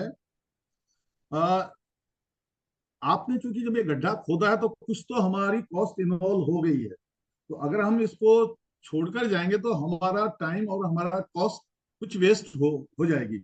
हम इस गड्ढे का यूज कर सकते हैं। क्या गड्ढे का यूज करें? इसका 2 यूज हो सकता है। एक तो ये, हम इस गड्ढे में मिट्टी वापस डालकर बीज की बुआई कर सकते हैं। दूसरा हम एक और चीज कर सकते हैं। ऐसे नेचर में बहुत सारे पौधे हैं जो पहाड़ों में पत्थरों को तोड़ देते हैं, जो उगते ही पत्थर में, वो सॉइल में नहीं उगते हैं, वो उगते ही स्टोन में। उनको हम कहते हैं लिथोफाइट, काजमोफाइट। लिथो का मतलब हो गया पत्थर। तो ऐसे पौधे जो स्टोन में उगते हैं या स्टोन हैबिटाट में उगते हैं, आप उस प्लांट को लगा दीजिए। मैं 2-3 पौधों के नाम लेता हूँ, पीपल और बरगद। पीपल फाइकस रिलीजियोसा, बरगद बनियन ट्री फाइकस बंगालेंसिस। दोनों में ये एबिलिटी है कि दोनों स्टोन को तोड़ सकते हैं, तो हम इन दोनों पौधों में से कोई एक वहां लगा सकते हैं। इसके अलावा हम गोदल, गोदल है आपका लेनिया कोरोमंडली का, उसको लगाए, वो भी स्टोन को तोड़ सकती है, स्टोन में ग्रो कर सकती है। सालर, सालर है बोसिवेलिया सरेटा, ये भी स्टोन को तोड़ सकती है, ये भी स्टोन में आ जाता है। ये कुछ ऐसे पौधे हैं जो मैंने बताया कि ये स्टोन को तोड़ सकते हैं। और स्टोन अगर आ भी गया है, कुछ पौधे ऐसे अगर स्टोन के ऊपर हम लगाएंगे तो वो उसकी रूट गोल गोल घूमती है, जैसे जलेबी बन गई है, तो वो स्टोन को क्रॉस नहीं कर सकता है, जैसे देसी बबूल। अब उसमें इतनी हिम्मत नहीं है। लेकिन ये पीपल बर्गर क्या है, ये स्टोन के ऊपर चक्कर लगा के भी नहीं बनाते। ये राइट और लेफ्ट जाएंगे, देखेंगे क्रिविस कहाँ है, गैप कहाँ है, या स्टोन कहाँ एंड हो रहा है। ये ट्रेवलिंग करते हैं फर्दर, और जहां स्टोन की एज खत्म हो जाएगी वहां डाउनवर्ड जाकर ये इसकी स्टोन मिट्टी को ढूंढ लेती है। इसलिए आप कोई भी स्टोन लविंग स्पीसीज जो अभी मैंने 3-4 बताई है, इनका आप प्लांटिंग उसमें करें, उस गड्ढे को वेस्ट नहीं करना है। जी धन्यवाद। अनिल, द्रोण, आप इस पे कुछ बताना चाहेंगे या हम अगले सवाल की तरफ बढ़े? जी, अगले सवाल पर बढ़ सकते हैं। ठीक है, ओके। एक और सवाल था जो आई थिंक आप लोगों ने अपने अपने प्रेजेंटेशंस में तो एड्रेस किया ही है, बट फिर भी एक और बार ये बात कर ही लेते हैं कि जब हम प्लांटिंग या रिवेजिटेशन लेते हैं, क्या जरूरी है कि हम नेटिव स्पीशीज पे एम्फसाइज करते हुए आगे बढ़े? तो इसके बारे में 1 मिनट में अगर आप थोड़ा सा बताना चाहेंगे। जी बिल्कुल, इसमें हमें हमेशा नेटिव स्पीशीज को ही प्रेफरेंस देना चाहिए। एक्सोटिक या फिर जो ऑर्नामेंटल है या फिर जो गार्डन प्लांट स्पीशीज है या फिर जो एवेन्यू प्लांटिंग वाली जो स्पीशीज है जो शहरों में लगाते हैं ब्यूटिफिकेशन, तो उनको बिल्कुल भी जो हमारे जो नेचुरल हैबिटाट्स है, चाहे चारागाह हो या फॉरेस्ट हो, उसमें बिल्कुल नहीं लगाना चाहिए, क्योंकि उनका सर्विस कुछ और है। हो सकता है वो भविष्य में जाकर, जैसे अभी प्रोसोफिस जूलीफ्लोरा हमारे लिए एक सर दर्द बना हुआ है, लेंटाना कैमेरा हमारे लिए सर दर्द बना, तो उन चीजों को इस तरह का हमें पता नहीं कि कब कौन सी स्पीशीज इन्वेसिव और वो है, बहुत ज्यादा फैल जाएगी जो नेटिव को रोक देगी, दूसरे दूसरे स्पीशीज की ग्रोथ को रोक देगी। तो हमें हमेशा नेटिव और इंडिजिनियस स्पीशीज को ही फोकस करना चाहिए। जी दूसरा, हमारी जो लोकल कंडीशन होती है, वो कंडीशन एक्चुअली स्पीशीज अपने आप पैदा नहीं हुई है, स्पीशीज का इवोल्यूशन लोकल कंडीशन के हिसाब से हुआ है। जो आप बाहर का पौधा ला रहे हैं वो किसी डिफरेंट कंडीशन में उसका इवॉल्व होगा, तो वहां के फिट है ही नहीं। तो अनिल ने बताया, अगर नया स्पीशीज लगाते हैं बाहर की, तो कोई काम करके या तो उसकी डेथ होगी या तो इन्वेसिव हो सकती है। लेकिन हमारी वाली है, उसका पता है वो सर्वाइव करेगी, वो ना इन्वेसिव होगी ना उसकी डेथ होगी, वो सर्वाइव करके, इसलिए लोकल लगाई। जी बहुत धन्यवाद। जयाबेन बगाड़िया ने काफी टाइम से अपना हाथ ऊपर किया है, तो मैं आपको अनम्यूट करने का ऑप्शन दे रही हूँ। आप अपना सवाल पूछना चाहते हैं तो आप पूछ सकते हैं।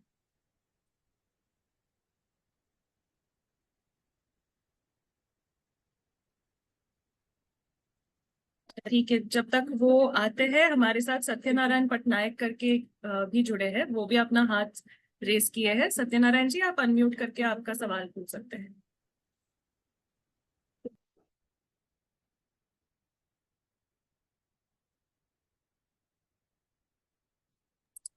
सत्यनारायण जी, आपका आवाज नहीं आ रहा है। आप सुन सकते हैं मेरा आवाज आ रही है? हाँ, अब आ रहा है। Okay, thank you, very very nice presentation. Actually मुझे इतना अभी लग रहा है कि एक्चुअली अनिल जी बोल रहे थे और वो उससे पहले जो हमारा हिमानी जी बोल रहे थे, तो उसमें देख रहे थे कि जो कम्युनिटी लेवल में जो प्रैक्टिस है, ट्रेडिशनल जो प्रैक्टिस है, उसमें हम लोग देखते हैं कि उनका जो जंगल के साथ ज्यादा करके हम लोग जंगल के इलाके में जो काम करते हैं ना, वहाँ अभी एलिफेंट का प्रॉब्लम है, हम आ रहे हैं वहाँ हम लोग देख रहे हैं कि एलिफेंट का जो खाना था तो वहाँ जंगल में कब खत्म हो गया, मैक्सिमम खत्म हो गया। अभी रास्ते में आ जाते हैं और गांव को अंदर घुस जाते हैं। जैसे उनका बाम्बो अभी खत्म हो गया, उनके रूम्स खत्म हो गया, जो जो जो उसका खाना में आता था। अभी उसमें देख रहे हैं कि बहुत सारे बाढ़ है, अभी बाढ़ अभी नहीं आ रहे गांव में। तो क्योंकि उनका उनका जो प्लांट था, जो जिस प्लांट के साथ उनका रिश्ता था, जो बाढ़ का, तो वो वो प्लांट अभी खत्म हो रहे हैं गांव में, तो उसके लिए वो प्लांट भी नहीं आ रहे। तो मेरा कहना है कि जब कम्युनिटी लेवल में स्पेसिस को ठीक करते, तो ट्रेडिशनल जो प्लांट होते हैं ना, उसको लेना बहुत जरूरत होता है। लेकिन हम लोग काम कर रहे हैं अभी गवर्नमेंट के साथ में, हम लोग देखते हैं कि गवर्नमेंट के साथ जो काम कर रहे हैं तो उसमें उनका हिसाब से करते हैं। आप अभी अनिल जी बोल रहे थे अप्रैल में डिगिंग होना चाहिए, लेकिन अभी क्या हो रहा है, अभी जून में डिगिंग चल रही है हमारा। तो ये हम जानते हैं कि ये क्या कमियां हो गया, ये प्लांट के ऊपर बहुत असर पड़ेगा। तो उसका भी थोड़ा सा, जब गवर्नमेंट के साथ काम करते हैं तो आपका प्रॉपरली टाइम के हिसाब से नहीं हो पा रहे। और जब प्लांट के हिसाब से कम्युनिटी चाहता है दूसरा प्लांट है, ये लोग टेक्निकल एक्सपर्ट टीम ला करके बोलते हैं कि ये प्लांट लगाओ वो इलाका में, वो कमर्शियल कॉन्टेस्ट में चिंता करते हैं। लेकिन जो ट्रेडिशनल फॉरेस्ट है, जो कॉमन रिसोर्स है, वो कभी प्रोटेक्शन नहीं हो पाएगा, वो रीजनरेशन नहीं हो पाएगा। उसका थोड़ा चैलेंज रहता है जब प्रैक्टिकली हम लोग गवर्नमेंट के साथ काम करते हैं। बट जब हम लोग एफएस के साथ जब काम करते हैं, उसमें ट्रेडिशनल प्लांट को प्रोटेक्शन करना, ये करना, तो ये स्कोप रहता है, हम लोग काम कर पाते हैं। कि हम जो अब हम लोग राजस्थान में गए थे, चरा गांव का जो देखे थे, वो ऐसे ऐसे कम्युनिटी का जो ओल्ड पर्सन है, उनको मालूम है कौन सा इलाका में कौन सा प्लांट अच्छा है, वो रहना जरूरत है, वो प्लांट को ज्यादा ज्यादा रीजनरेशन करना चाहिए, उसको प्रोटेक्शन देना चाहिए। मतलब कम्युनिटी का डिसीजन बहुत जरूरत होता है और उसमें बहुत मायने माने बहुत मीनिंग रहता है। थैंक यू सत्यनारायण जी, आपका एक्सपीरियंस शेयर करने के लिए। ठीक है, हम एक और सवाल की तरफ बढ़ते हैं अभी।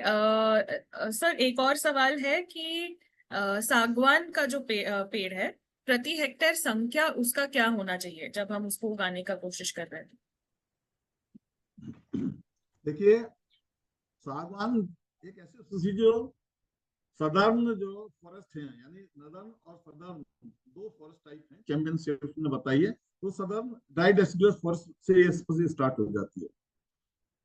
तो आप देखिए, अगर हम सागवान को ट्री को 5 बाई 5 मीटर के स्पेस पेंट में लगाए, यानी एक प्लांट को 25 स्क्वायर मीटर 25 स्क्वायर मीटर का एरिया दें, तो एक हेक्टेयर में इसका स्टॉकिंग कितना आएगा?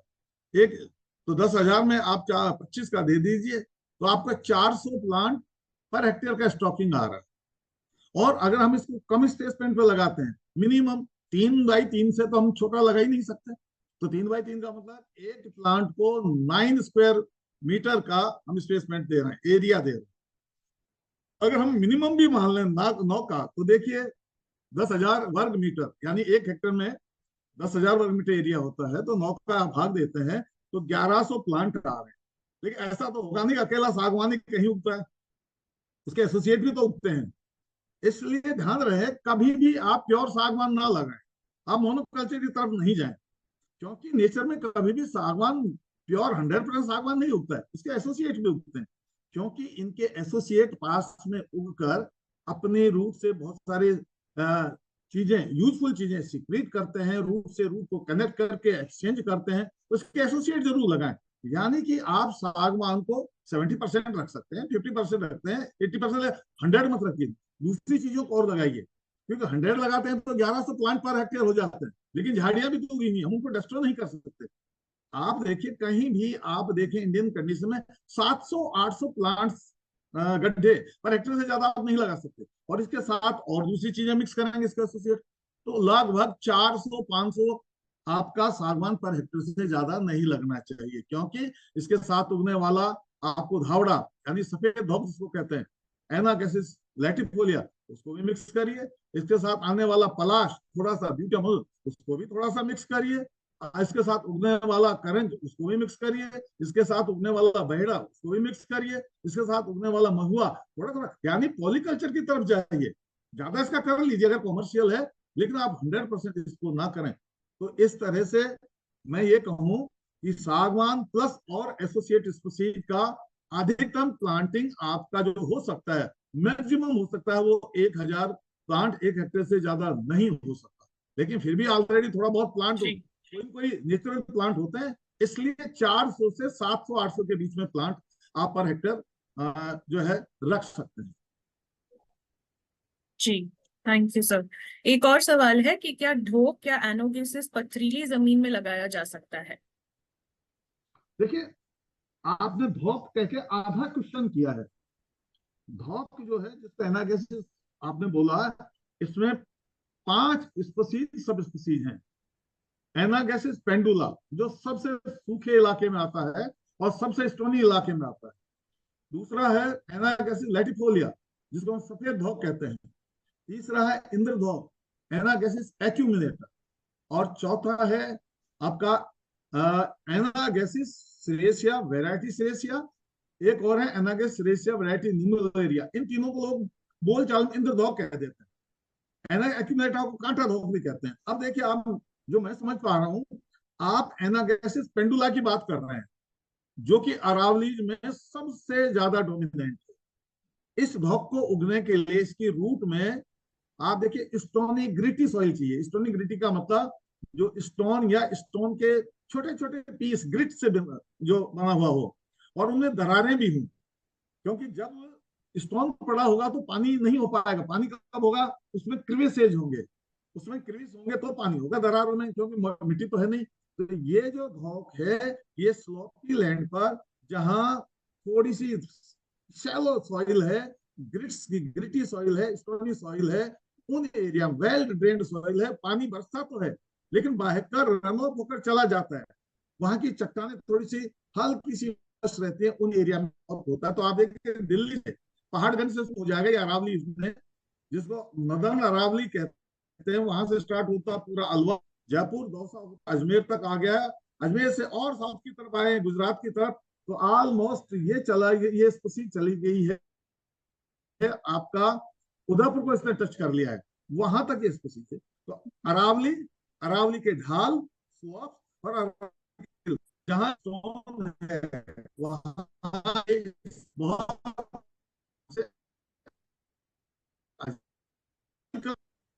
डेप्थ ज्यादा है, ये नहीं, सॉइल की डेप्थ ज्यादा होगी तो इसका जो दूसरा भाई है एनागैसिस लैटिफोलिया आएगा, ये नहीं आएगा। जी।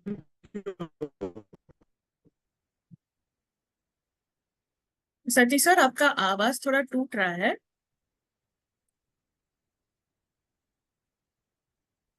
आवाज आ रही है? हाँ हाँ, देखना ठीक भाई, है। अब आ रही है, थोड़ा सा टूट रहा है सर। आवाज आ रही है? हाँ, हाँ, आ रहा है। अच्छा अच्छा। ठीक, तो ठीक है। अभी सुनाई नहीं दिया तो मैं रिपीट करता हूँ, ये स्टोनी सॉइल का, ये एनागैसिस जो पेंडुला है स्टोनी ग्रिटी सॉइल की स्पीसीज है ये, इसको जी। आपकी मैच्योर सॉइल की बिल्कुल ही जरूरत नहीं है। स्टोन पर अगर मैच्योर सॉइल है तो एनागैस पेंडुला नहीं आएगा, इसको स्टोनी और ग्रिटी सॉइल ही चाहिए। अगर स्टोन के ऊपर मैच्योर सॉइल का डिपोजिशन है तो इसकी दूसरी स्पीसीज जिसको एनागैसिस लैटिफोलिया कहते हैं, सफेद धोप, वो आएगा। यानी मिट्टी है तो एनागैसिस लैटिफोलिया आएगा, मिट्टी नहीं रॉकी है एनागैसिस पेंडुला आएगा। जी, थैंक यू। आवाज आ रही है मैडम? एक और, आवाज हाँ हाँ, आ रही है सर। एक और थैंक यू। सवाल है। मैं चाहूंगी द्रोण, शायद आप थोड़ा सा इसके ऊपर बात कर सकते हैं। एक सवाल है कि पहले 3 साल में, प्लांटिंग करने के पहले 3 साल में क्या बॉटलनेक्स जनरली रहती है जिसको ध्यान में रखा जाना चाहिए, जो मतलब जरूरी है एकदम कि उसके ऊपर ध्यान डेफिनेटली रखा जाना चाहिए? ये प्लांटिंग का 3 इयर्स ही मोस्ट क्रिटिकल साल है। एंड जो सबसे क्रिटिकल है specially Orissa and all over India context में, वो है ग्रेजिंग। और उस समय हमको किसी न किसी माध्यम से प्रोटेक्शन का व्यवस्था करना चाहिए। जैसे पहले बोला गया है कि social fencing is the best, जहाँ पे कम्युनिटी भी ये पूरे प्रोसेस में इन्वॉल्व होता है और हम ये ग्रेजिंग को रोक सकते हैं। अगर किसी तरीके से सोशल फेंसिंग नहीं कर पा रहे हैं तो हमको इंश्योर करना है कि किसी भी तरीके से वहाँ पे जो प्लांट है उसमें ग्रेजिंग ना हो पाए। तो उसके लिए जो भी व्यवस्था करना है वो करना, चाहे हम कैटल प्रूफ ट्रेंच बनाएं या फिर लाइव फेंसिंग करें या स्टोन फेंसिंग करें, उसको हमको सबसे ज्यादा ध्यान देना चाहिए। एक दो चीजें और जो इम्पोर्टेंट है, जो ध्यान देना चाहिए कि क्योंकि ये फॉरेस्ट स्पीसीज के प्लांट हैं, सो बिफोर द प्लांटिंग कुछ चीजों का भी प्रिकॉशन बहुत इंपॉर्टेंट है कि जब हम ला रहे हैं तो नर्सरी से डायरेक्टली प्लांटिंग ना करें, एनवायरमेंट में उसको एब्जॉर्ब होने दें सो दैट वो रेजिस्टेंस उसमें डेवलप हो। वो एक बहुत इंपॉर्टेंट पार्ट है। And watering specially context in Orissa generally we don't prefer, क्योंकि जंगल के बीच में रहता है, वाटरिंग करना बहुत डिफिकल्ट है। एंड अगर वाटरिंग कर रहे हैं तो हमको इंश्योर करना है कि रेगुलर इंटरवल में वाटरिंग करें। जस्ट एक पानी देने से उसका सर्वाइवल नहीं बढ़ने वाला है। सो वो कुछ चीजें हैं जो हमको देखना पड़ेगा। एक मेजर जो प्रॉब्लम यहाँ पे निकल के आता है वो है कि यहाँ पे दीमक जो है रूट स्टॉक में वो जनरली बहुत जल्दी हो जाते हैं। तो उसके लिए हमको जब हम पीट खोद रहे हैं, इसीलिए पीट जो डिगिंग है वो आपको बिफोर द मानसून स्टार्ट होना चाहिए अप्रैल में, तो ताकि प्रॉपर एरिएशन हो जाए, ताकि प्रॉपर जो वहाँ पे इंसेक्ट एंड पेस्ट हैं वो कैसे वहाँ पे कम कर सकें। एंड सर्टेन लोकेशन में यहाँ पे कुछ अगर अलाउ होता है तो सर्टेन हम चीजें कर सकते हैं जो कि दीमक को फैलने से रोके। तो एक मेजर पार्ट यहाँ पे वही है, मुझे लग रहा है कि दीमक। अदरवाइज हम देखें अगर फेंसिंग कर रहे हैं, हमने प्रॉपर प्रोटेक्शन किया हुआ है, तो प्लांट रीजनरेट करेगा। Obviously certain plant certain condition में मर जाएंगे, तो हमको 2 साल तक after planting 2 more years gap filling करते रहना चाहिए, ताकि वो जो नंबर्स हैं हम मेंटेन कर पाए। Maybe Sharma sir and Anil sir उसमें और कुछ जोड़ सकते हैं। Thank ji, you. मैं इसमें एक, सॉरी सर, आप प्लीज प्लीज। हाँ हाँ हाँ, प्लीज प्लीज प्लीज, ठीक है अनिल, यस सर, कहता हूँ। तो मैं इसमें एक महत्वपूर्ण चीज जोड़ना चाहूंगा कि हम पौधारोपण कर रहे हैं, इसके साथ साथ हमारे जो विलेज इंस्टीट्यूशन है, है ना, जो उसके उस चारागाह पर या उस फॉरेस्ट पर, उस पेच ऑफ लैंड पर जो समुदाय निर्भर है या जिस समुदाय की ओनरशिप है, उनके साथ अगले आने वाले 3 से 5 साल तक लगातार टच में रहे।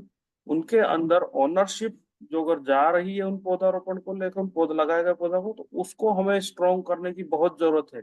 बाकी सब अपने आप हो जाएगा। अगर वो ओनरशिप नहीं है तो हम कितनी फेंसिंग कर ले, कुछ भी कर ले, वो मुश्किल है उसका सर्वाइवल। तो ये मेरा एक suggestion. Sir please sir, sorry मैंने आपको बीच में। नहीं नहीं, ठीक क्या, ठीक क्या। और जैसा 1+3 प्लांटिंग करना है, 1+3 करें ताकि हमारे पौधों की सर्वाइवल की तरफ ज्यादा जो है एंश्योरिटी हो जाए। एक और कि हम कई बार हमें RET स्पीसीज और होती हैं, यानी रेयर एंडेंजर्ड थ्रेटन्ड स्पीसीज भी हमें दिख जाती हैं या हम प्लांटिंग कर देते हैं। हमारी जनरल फेंसिंग तो है, सारे चारों तरफ फेंसिंग भी है। उन इंडिविजुअल जो इंपॉर्टेंट इंडिविजुअल पौधा है, हम उनका ट्री गार्ड भी लगा सकते हैं। ट्री गार्ड भी एक तरह की फेंसिंग है, और बहुत तरह के ट्री गार्ड हैं। आप फूल की कटिंग का ट्री गार्ड लगा सकते हैं। आप वहीं कोई कांटेदार स्पीसीज है जैसे जूली फ्लोरा है, आपका कोई लैंटन है, उसको काट के उसकी टिग्स का उसकी भी फेंसिंग कर सकते हैं। इसके अलावा आप वहाँ लोकल स्टोन है, उसका आप ट्री गार्ड, उसका भी ट्री गार्ड बना सकते हैं। आप खजूर की कोई नीचे पड़ी हुई सूखी पत्तियां हैं, उनको चारों तरफ लगाकर उसका भी ट्री गार्ड कर सकते हैं। तो अगर ऐसी कोई रेयर स्पीसीज है, ऐसी फ्रूट वाली स्पीसीज है जिनको बचाया जाना जो बहुत जरूरी है, एक चीज और भी कर सकते हैं, बायोडाइवर्सिटी अच्छी रहे। हर साल आप लोकल कुछ स्पीसीज का 5-10 किलो बीज आप रेनी सीजन में ब्रॉडकास्ट करवा दें, गर्मी में इकट्ठा करवा लें और उसको ब्रॉडकास्ट करवा दें। क्योंकि प्लांटिंग में हम अक्सर 10-15-20 स्पीसीज लगाते हैं, लेकिन अगर हम डिफरेंट स्पीसीज के बीज वहां ब्रॉडकास्ट करा देंगे, बखेर देंगे, हमारी बायोडाइवर्सिटी बहुत अच्छी हो जाएगी। थैंक यू जी, thank you Anil, thank you Satish sir. Suraj Mandal ने एक काफी इंटरेस्टिंग सवाल पूछा है, उन्होंने हैंड रेज भी किया है। तो सूरज जी, क्या आप अनम्यूट करके पूछना चाहेंगे सवाल को?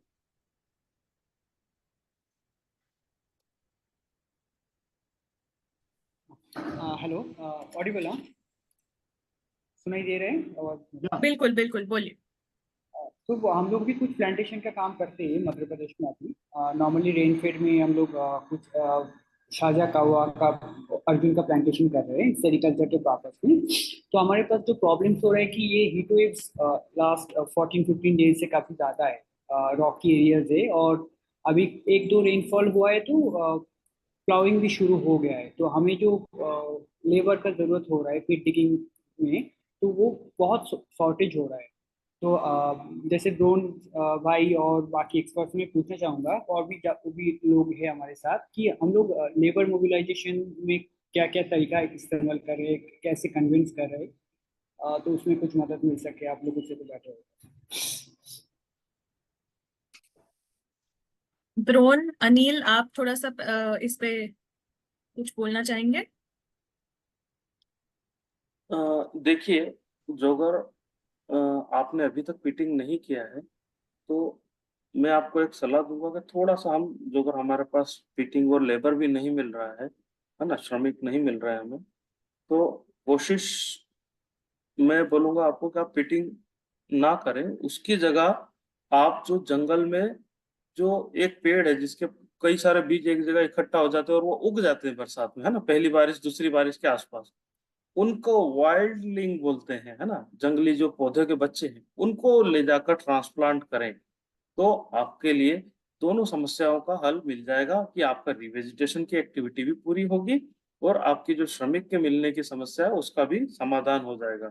हमारा उद्देश्य ये नहीं कि हम जो नर्सरी से पौधा ला रहे हैं उसी को लगाएं, है ना, हमारा उद्देश्य है रिवेजिटेशन करना, रिस्टोरेशन करना।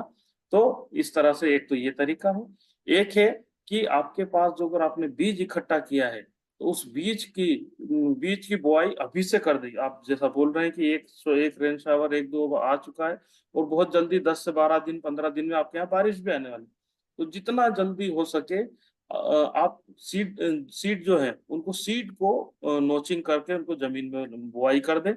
और जो अगर 2-3 दिन की ऐसा लग रहा है कि धूप रहेगी उसी, और आपका ऐसा एरिया है कि जहाँ सच में आप नहीं जा सकते, एक्सेसिबल नहीं है, तो सीड बॉल बनाकर उनको सीड पैलेट बनाकर उनको भी ब्रॉडकास्ट कर सकते हैं। और सर आप कुछ इसमें प्रकाश इसमें डालिए। एक अगर मान लीजिए लेबर की कमी हो रही है, तो मान लीजिए 10 लेबर हैं और वो रोजाना 8 घंटे काम कर रहे हैं, तो 80 घंटा रोजाना हमको मिल रहा है लेबर का। हम उनको स्पेशल कंडीशन में 10-20% ज्यादा है कि 2 घंटे हमारे लिए आप एक्स्ट्रा कर दीजिए प्लांटिंग के सीजन में। तो अगर 2 घंटे ज्यादा करते हैं तो रोजाना हमें 20 घंटे एक्स्ट्रा मिल जाते हैं। तो इस तरह आप हाजिरी के बेसिस पर नहीं आके, जैसे टेंडर पे होता ना, वो अगर मेथड करते हैं तो एक आदमी रोजाना 2 घंटे 3 घंटे भी ज्यादा काम सिर्फ प्लांटिंग सीजन में रखिए, बात नहीं, ताकि हमें कम लेबर से हम ज्यादा प्लांट्स का ज्यादा सीड का सोइंग कर सकें। ये भी एक मेथड हो सकता है। दूसरा हम क्या करें, आसपास के किसी स्कूल में चले जाइए और वन महोत्सव करवाइए, बच्चों को ले आइए, बच्चों को कुछ थोड़ा बहुत आप नाश्ता वास्ता भी कराइए, और बच्चों की हेल्प से कि कुछ वो काम हेल्प तो बच्चे सीखेंगे भी और हमें उनका भी एक हेल्प मिलेगा। तो इस तरह गांव वालों का भी ड्राइव कर सकते हैं, भाई आज आइए, हम 2 घंटे आज वन महोत्सव करेंगे। तो हमारे अगर गांव में से कुछ लोग भी मिल जाते हैं तो इस तरह हमारा कुछ काम प्लांटिंग का, सीड सोइंग का हो सकता है। सीड सोइंग तो हम कर ही सकते हैं। मान लीजिए प्लांटिंग में अनट्रेंड लोगों को लगाते हैं, छोटे बच्चों को लगाते हैं, हो सकता है कहीं प्लांट को डैमेज कर दें। सीड सोइंग में उनसे कोई ज्यादा नुकसान नहीं होगा। इस तरह की एक्टिविटीज करके भी हम थोड़ा लेबर की जो कमी है उसको कंपनसेट कर सकते हैं। जी, thank you Satish sir. Suraj ji, I hope कि आपका जो क्वेरी था वो रिजॉल्व हुआ है। हम अगले हाँ, थैंक यू।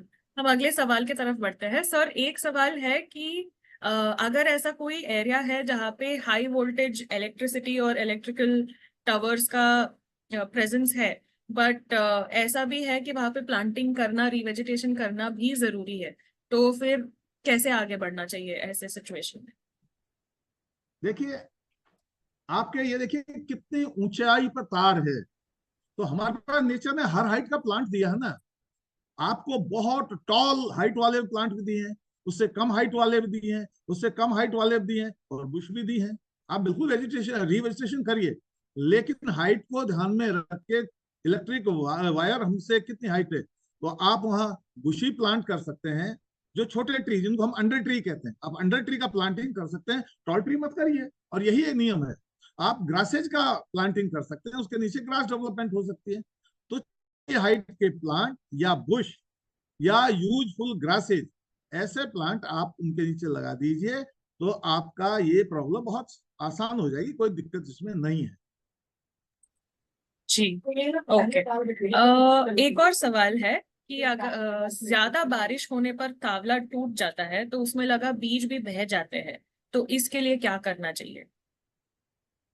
देखिए, ये बहुत कोई कठिन काम नहीं है।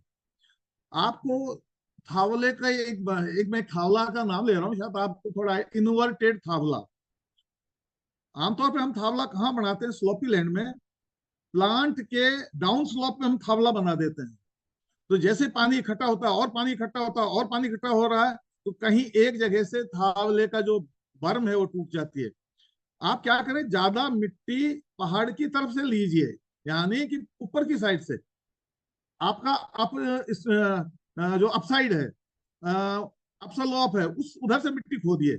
उस मिट्टी को खोद के आप डाउन स्लोप में एक बंडिंग कर दीजिए। तो आपका जो डिप्रेशन बनेगा वो पहाड़ की तरफ बनेगा, और पहाड़ की तरफ पानी भरेगा तो आपका प्रेशर इस पर नहीं आएगा बंड पे। दूसरा एक और चीज करें, जब आपने थावला बना दिया है, साइड में आधे थावले से दूर एक छोटी सी कैनाल और बनाए। उस कैनाल का काम क्या होगा, पानी नहीं, थोड़ा थोड़ा पानी एक छोटी रिवर का, एक छोटी स्ट्रीम तरह बहकर बाहर निकलता रहेगा, तो आपका बंड नहीं टूटेगा उसको, है ना। तो इसको कहते हैं आपका इनवर्ट, यानी कि थावला हिल कर बनवाइए। आप हिल की तरह बनवाइए, डाउन स्लोप की तरह बनवाइए, मत बनवाइए। एक दूसरा, थावले में साइड में छोटी सी स्ट्रीम बना दीजिए, ताकि एक हाइट के बाद, बांध में भी यही है, जब पानी फुल भर जाता है तो उसमें स्पिल ओवर होता है, उस स्पिल ओवर से पानी निकलने लग जाता है। तो आपका थावला एक मिनी डैम है, उस मिनी डैम को फुल मत भरने दीजिए। जो आपको साइड से कैनाल बनानी है वो टॉप से कुछ सेंटीमीटर पहले ही आपको एक कैनाल साइड में बना देनी है, ताकि उस कैनाल लेवल पर जब पानी भरेगा तो उससे धीरे धीरे पानी बाहर निकलता रहेगा, आपका थावला नहीं टूटेगा। दूसरा, उस थावले के आसपास कोई भी स्टोन पड़े हुए हैं उनकी पिचिंग कर दीजिए। जहां प्रून एरिया है, एक साथ डाउन पोर बहुत ज्यादा होता है, आसपास कोई भी स्टोन है, स्टोन की पिचिंग करके सपोर्ट कर दीजिए, तो उससे आपके थावले को रीइंफोर्स हो जाएगा, एक एक्स्ट्रा उसको सपोर्ट मिल जाएगा। तीसरा, आपके थावले की बाहर की तरफ जो घास उगाई है उस घास को मत हटाइए। उस घास की जो रूट्स हैं, फाइब्रस रूट हैं, वो आपके थावले को बाहर की साइड से एंकरिंग करके वो उसको बाइंडिंग देती रहेंगी। आपको जो वीडिंग करनी है थावले के अंदर प्लांट के आसपास करिए, आउटर साइड में आप वीडिंग मत करिए, घास को बाइंडिंग का काम करने दीजिए। इन छोटे छोटे मेथड से हम कुछ डैमेज को कम कर सकते हैं। जी, थैंक यू सर। और 3 सवाल बचे हैं, इसको एड्रेस करके फिर उसके बाद अगर कोई और ऑडियंस से बात करना चाहता है, हैंड रेज करके आप बता सकते हैं, मैं आपको अनम्यूट करने का ऑप्शन भी दे दूंगी। कुछ और सवाल बचे हैं सतीश सर। जी। एक है कि अगर हम प्रोसोपिस को निकाल रहे हैं, जी। उसको निकालने के बाद is there any specific plants जो उसी साइट में उगाना चाहिए जहां पे प्रोसोपिस पहले था? देखिए, जैसे हम प्रोसोपिस को निकालते हैं, उसके स्थान पर उसके बहुत सारे सीक्रीशंस वहां पड़े रहते हैं, और उनमें सीक्रीशन में सीड जर्मिनेशन इनहिबिटर भी है। अगर आप वहां सीड सोइंग करेंगे तो इनहिबिटर क्योंकि सॉइल में पड़ा हुआ है, वो सीड के जर्मिनेशन को नहीं होने देगा या बहुत कम जर्मिनेशन देगा। या प्लांटिंग करिए, या एक साल वेट कर लीजिए, एक साल वहां नेक्स्ट ईयर आप करें। इससे क्या होगा, जो सीड जर्मिनेशन इनहिबिटर वहां छोड़ के गया है, जिसको आपने रिमूव किया, वो पीछे इनहिबिटर छोड़ के गया है, वो परकोलेट होता लीच आउट हो गया तो डीपर चला जाएगा, नेचर में डिस्ट्रॉय हो जाएगा, और अगली साल वो जो है जर्मिनेशन के लिए बिल्कुल हो जाएगी। तो बेटर ये रहे, या तो जर्मिनेशन अगले साल करें या वहां पर प्लांट कर दे, या आप क्या करें, जैसा अनिल जी ने कहा, दूसरी जगह कोई जर्मिनेशन हो चुका है किसी सीडलिंग का, वाइडलिंग का, उसको आप बड़े केयरफुल्ली बरसती वर्षा में, या वर्षा नहीं हो रही है तो क्लाउडी डे में, आप उसको थोड़ा सा एक डिगिंग करके उसको ले आए, और जहां आपने हटाया है उसके आसपास उसका उस वाइडलिंग का प्लांटिंग कर दें। इस तरह से आप उसके खाली हुआ जो स्थान है, जो वैकेंसी वो क्रिएट करके गया है, उसकी वैकेंसी को हम इस तरह से फिल कर सकते हैं। तो ये आपका मेथड रहेगा, इजी मेथड ये है। ओके, ठीक है। 2 और सवाल बचे हैं, उससे पहले रमेश शर्मा जी ने अपना हाथ खड़ा किया है, तो रमेश जी आप अनम्यूट करके बोल सकते हैं।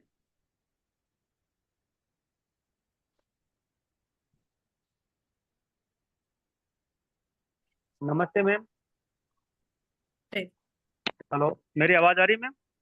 आ रही है। हेलो जी जी आ रही है। मैं राजस्थान से हूँ, रमेशन शर्मा। दरअसल हमने क्या पिछले साल पहाड़ी क्षेत्र में पौधे लगवाए थे, और अभी समस्या ये आ रही कि हम इस गर्मी के मौसम में पानी पिलाते पिलाते परेशान हो गए, लेकिन जैसे आज पिलाते हैं और 2 दिन बाद में सूख जाते हैं, और कई पौधे सूख भी गए हैं। तो ऐसे में अपन क्या कर सकते हैं? रमेश जी, आप कभी जी खेत में घूमने जाना, खेतों में आपको हजारों प्लांट खेतों में उगे हुए मिलेंगे, जिनको ने जब उनका जन्म हुआ होगा उन्होंने सिर्फ रेनी सीजन में पानी पिया था, उनको कोई पानी नहीं पिलाया गया। आप जरा पहाड़ियों पे ध्यान दें, जो भी पौधे उगे हुए हैं वो सिर्फ रेन के वाटर से ही उगे हैं, उनको बाद में कोई पानी नहीं पिलाया गया। इसका मतलब ये जी हुआ, आप वो पौधे उगा रहे हैं जो वहां के लिए सुटेबल नहीं है। अगर आपका जी हिल एरिया है तो आपको वो जाते हैं, करेक्ट स्पीसीज लगाइए जो हिल के लिए सही है। करेक्ट स्पीसीज कौन कौन सी हिल के लिए? चुड़ैल जिसको कहते हैं, छलील, बंदर की बाटी, होलोप्टेलिया एंटीग्रीफोलिया। आपका जिला कौन सा, पहले आप जिला बताएं फिर मैं बताऊंगा कौन से अभी जिले मैं से। राजसमंद में काम सर अभी मैं राजसमंद में काम कर रहा हूँ। राजसमंद में कोई पौधा मरना ही नहीं चाहिए, कोई भी पौधा, कोई क्वेश्चन ही नहीं उठता राजसमंद में पौधा मर जाए। आप होलोप्टेलिया एंटीग्रीफोलिया छलील लगाइए, आप खैर का पौधा लगाइए, आप रौंज के पौधे लगाइए, आप जिसको ड्रम स्टिक कहते हैं, आपका सहजना, सहजना के पौधे लगाइए। आप उसके ऊपर आप देखिए कि घटबोयर होता है, घटबोयर जिसको कहते हैं, जिजीपस जाइलोपायरस, आप उसके पौधे लगाइए। ये जो पहाड़ों में जो होते हैं, वहां धौक है तो आप धौक के पौधे लगाइए, डांसर है तो आप डांसर के पौधे लगाइए। आपके इस एरिया में अगर ये बहेड़ा है तो बहेड़ा के पौधे आप लगाइए, लोकल को लगाइए। अगर आप कलर को लगाइए, गुड़हल को लगाइए, इनके भी पौधे नहीं मिले, इनके बीजों की बुआई करिए, लोकल स्पीसीज को लगाइए। आप उन स्पीसीज को मत लगाओ जिनको पानी की डिमांड है, या नीचे वाले उगने वाले पौधों को पहाड़ों में लगाओ। पहाड़ के पौधे अलग होते हैं, तलहटी के पौधे अलग होते हैं, नदी के किनारे उगने वाले पौधे अलग होते हैं, पहाड़ की चोटी पर उगने वाले पौधे अलग हैं। आपका चोटी की तरफ पौधे लगा रहे हो तो आप सालर, गोदल, कडाया ये लगाएं। आप बीच के तरफ फंड में लगा रहे हैं तो आपका खैर की ज्यादा ध्यान होना चाहिए। आप तलहटी में लगा रहे हैं तो आपका करंज है, चुड़ैल है, बहेड़ा है, महुआ है, देसी बबूल है, ये आएगा। जौन कौन सा है और वहां प्राकृतिक रूप से कौन उग रहे हैं, उन्हीं पौधों को लगाएं। वो कभी भी पानी में वैसे आएंगे, वो सिर्फ सर प्राकृतिक रूप से तो नीम, पीपल और बरगद के ज्यादा निकलते हैं पेड़। नीम पहाड़ में लगता ही नहीं है, नीम पहाड़ का पौधा ही नहीं है भाई, है ना। थोड़ा सा नीम नीचे तलहटी जो आप बोल रहे हैं ना सर, तलहटी टाइप में तलहटी जहाँ। में भी नहीं उगेगा। नीम खेतों का पौधा है। नीम जो गहरी मिट्टी का पौधा है, नीम पथरीली मिट्टी का पौधा नहीं है। नीम को पहाड़ में, पत्थर में ना लगाएं, ठीक है ना। जी। हाँ, राज साहब आपकी तहसील कौन सी है? भीम ब्लॉक है सर। भीम ब्लॉक में आप बहुत आराम से आपके आएगा, देखिए आप लगाएं, खैर खूब आएगा, खैर आएगा, गोया खैर आएगा, चुड़ैल आएगा, सहजन आएगा। ये पौधे बहुत आराम से आपके यहाँ आ जाएंगे। नीम को पहाड़ पे ना लगाएं, नीम मरेगा। और 4 चीज का ध्यान रखिए, सही जाति लगाएं, सही समय पर। सही समय का मतलब जब वर्षा शुरू हो जाए तो पहले जुलाई के पहले 2-3 सप्ताह में काम पूरा कर दें। अगस्त में या सितंबर में पौधे लगाएंगे तो ये पौधे आगे पानी मांगेंगे, पानी आएगा ही नहीं। आप शुरू के 2-3 वीक में ही पौधों को लगा दें, आपके पौधे नहीं मरेंगे। और जो पौधा लगा है उसके फावड़े पे 3 बीज और बो दें। इसको कहते हैं 1+3 टेक्निक, यानी एक पौधा तो गड्ढे में है और 3 बीज फावड़े पे बो दें। तो आपका अगर अंदर वाला मर भी गया, फावड़े के 3 बीजों में कोई तो पनप जाएगा, है ना। इस तरह से आप उस पौधे को लगाएं। जी रमेश जी, हम आपसे ये भी रिक्वेस्ट करेंगे कि हमारा अगला सेशन जो नेक्स्ट वीक को होगा वो स्पेसिफिकली सीडिंग और प्लांटिंग पे फोकस्ड रहेगा, जहाँ पे हम और थोड़ा गहराई में जाएंगे स्पीशीज को लेकर के, साइट सिलेक्शन को लेकर के। तो आप अगर उस सेशन में जुड़ेंगे तो शायद से और थोड़ा सा आपको मदद मिलेगा इन चीजों के बारे में। बट बहुत बहुत धन्यवाद। ठीक है, हम कुछ और सवाल बचे हैं और हमारा टाइम भी खत्म होने को आ रहा है, तो हम जल्दी से ये सवालों को एड्रेस करके फिर सेशन क्लोज कर सकते हैं। तो एक सवाल है सतीश सर कि बैम्बू को 5x5 के अंतराल में लगा सकते हैं क्या?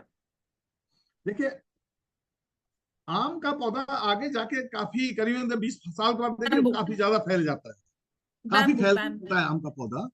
इसलिए मैंगो है ना, आम नहीं, बैम्बू देखिए, बैम्बू तो बुझाड़ी है। तो झाड़ी को आप ये देखिए, आप लगा कहाँ रहे, क्यों लगा रहे हैं। अगर आप खेत के बंड पे लगा रहे हैं या वैसी जमीन पे लगा रहे हैं तो बैम्बू को, बांस को आप लगाइए 3x3 मीटर। लेकिन आपका खेत किसी नदी या नाले के किनारे है और इरोजन होकर धीरे धीरे खेत की तरफ नाला बढ़ रहा है, वाइडनिंग ऑफ द स्ट्रीम हो रहा है, तो आपका खेत बहेगा। ऐसी स्थिति में आप क्या करें, आप 1-1 मीटर के ऊपर बैम्बू लगाइए और 2 लाइन में लगाइए। इससे क्या होगा, इसकी रूट उस इरोडेड बैंक को बाइंड कर लेंगी। तो आपका एम क्या है, ये देखिए, अगर आप बैम्बू प्रोडक्शन लेना चाह रहे हैं, इरोजन नहीं है, तो आप 3x3 मीटर पे लगाइए और स्टेगर्ड गड्ढे खोदिए। दूसरी लाइन फिर 3 मीटर पे आएगी। स्टेगर्ड का मतलब ये हुआ 3x3 मीटर पे जब दो पौधे हैं तो दूसरी लाइन में वो पौधा, यानी कि पहली लाइन का गड्ढा, तीसरी लाइन का, 5वीं लाइन का, 7वीं लाइन के गड्ढों का अलाइनमेंट एक होगा और दूसरा, चौथा, छठा इवन नंबर वालों का अलाइनमेंट अलग होगा। यानी कि दूसरी लाइन में को हम शुरुआत जब करेंगे, पहली लाइन के 2 गड्ढों के बीच 1.5 मीटर से शुरू करेंगे तो अगला गड्ढा जब हमारा आएगा वो अगले 3 मीटर इस तरह होंगे कि साइड वाली जो हमारी लाइन है उसके 2 गड्ढों के बीच में वो हमारा दूसरी लाइन का गड्ढा दिखेगा। इसको कहते हैं स्टेगर्ड पैटर्न कहते हैं, है ना। तो आप 3 बाई 3 पे लगाइए।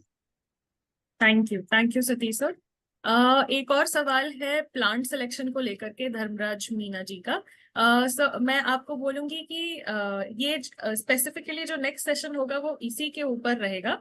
तो अभी थोड़ा सा समय भी कम होने की वजह से हम दूसरा सवाल को लेकर के इस सेशन को क्लोज करते हैं। सो लास्ट सवाल है सतीश सर कि what are the things that should be kept in mind regarding bush clearing activities in planting sites. कुछ सजेशंस चाहिए। देखिए, बुश क्लियरिंग क्यों कर रहे हैं आप, वीड क्लियरिंग की बात करें तो समझ में आता है।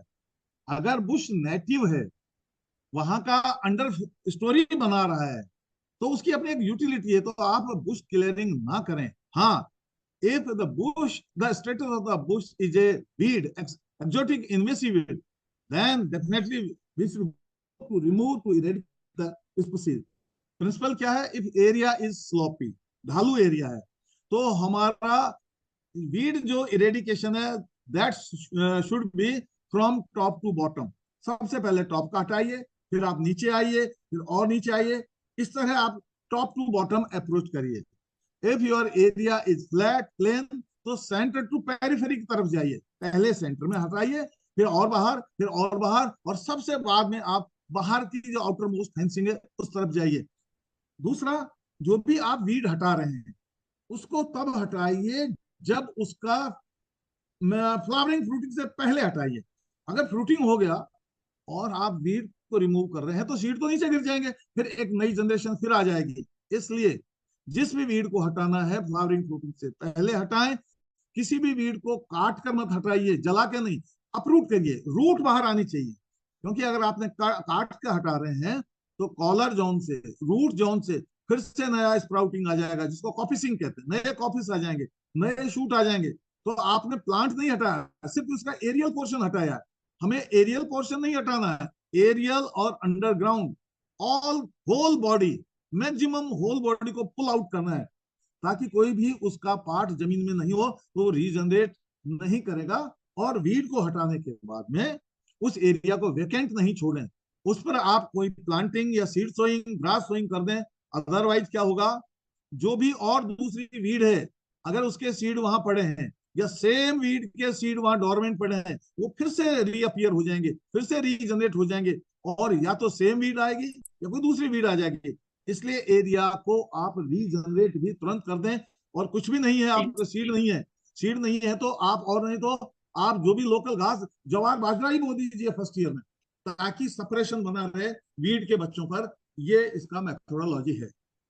जी, बहुत धन्यवाद सतीश सर। इसी के साथ आज के सेशन को हम एंड करते हैं। बहुत बहुत धन्यवाद सतीश सर आपका, अनिल सरसावन आपका, और द्रोण आप भी हमारे साथ जुड़े रहने के लिए। हिमानी हिमानी आपका भी बहुत बहुत धन्यवाद। Thank you for the very interesting session, और बहुत सारा इंफॉर्मेशन हमको समझ में आया है। और इसी के साथ हम नेक्स्ट सेशन का भी अनाउंसमेंट करना चाहेंगे, जो अगले हफ्ते यानी कि 19 जून को होगा, इसी टाइम पे 4 बजे। अगर आपने रजिस्टर किया है तो आपको इसी रजिस्ट्रेशन लिंक से आपको बाकी सारे सेशंस का भी एक्सेस मिल जाएगा। तो हम आप सबसे रिक्वेस्ट करेंगे कि हमको आप फिर से आकर के जुड़िए और आने वाले सेशंस में भी पार्टिसिपेट कीजिए और आपके एक्सपीरियंसेस भी हमारे साथ साझा करते रहे। मैं रीवेजिटेशन का जो प्लेलिस्ट है, जो वीडियो सीरीज के हम पहले भी बात कर रहे थे, मैं फिर से उसको आपके चैट बॉक्स में डाली हूँ ताकि आप सबके पास लिंक रहे। मैं आप सबसे रिक्वेस्ट जरूर करूंगी कि आप एक बार ये वीडियोस को भी देख लेना, ताकि आने वाले सेशन के लिए शायद आपके पास और कुछ सवाल या क्लैरिफिकेशंस जो भी चाहिए होगा, शायद ये वीडियो देख करके आपके दिमाग में और चीजें आए, या आप अगर कुछ शेयर भी करना चाहते हैं तो वो भी शायद समझ आएगा। और ये वीडियो प्लेलिस्ट को आप अपने सर्कल्स में जरूर सर्कुलेट करना। जिन जिनको इससे मदद हो सकता है, हम चाहेंगे कि उन तक ये पहुंच पाए। तो इससे पहले कि हम एंड करें, हिमानी आप हैंड रेज कर रहे थे, आप कुछ बोलना चाहेंगे? Sorry Sana, it was by mistake, really sorry. अच्छा ठीक है, तो thank you very very much आप सबका फॉर टेकिंग आउट टाइम और हमारे साथ जुड़े रहने के लिए। हम उम्मीद करते हैं कि हम आप सबसे फिर से अगले हफ्ते भी मिलेंगे। तो बहुत बहुत धन्यवाद। सी यू। आप सभी का भी थैंक यू। धन्यवाद। नमस्कार। Thank you. Thank you.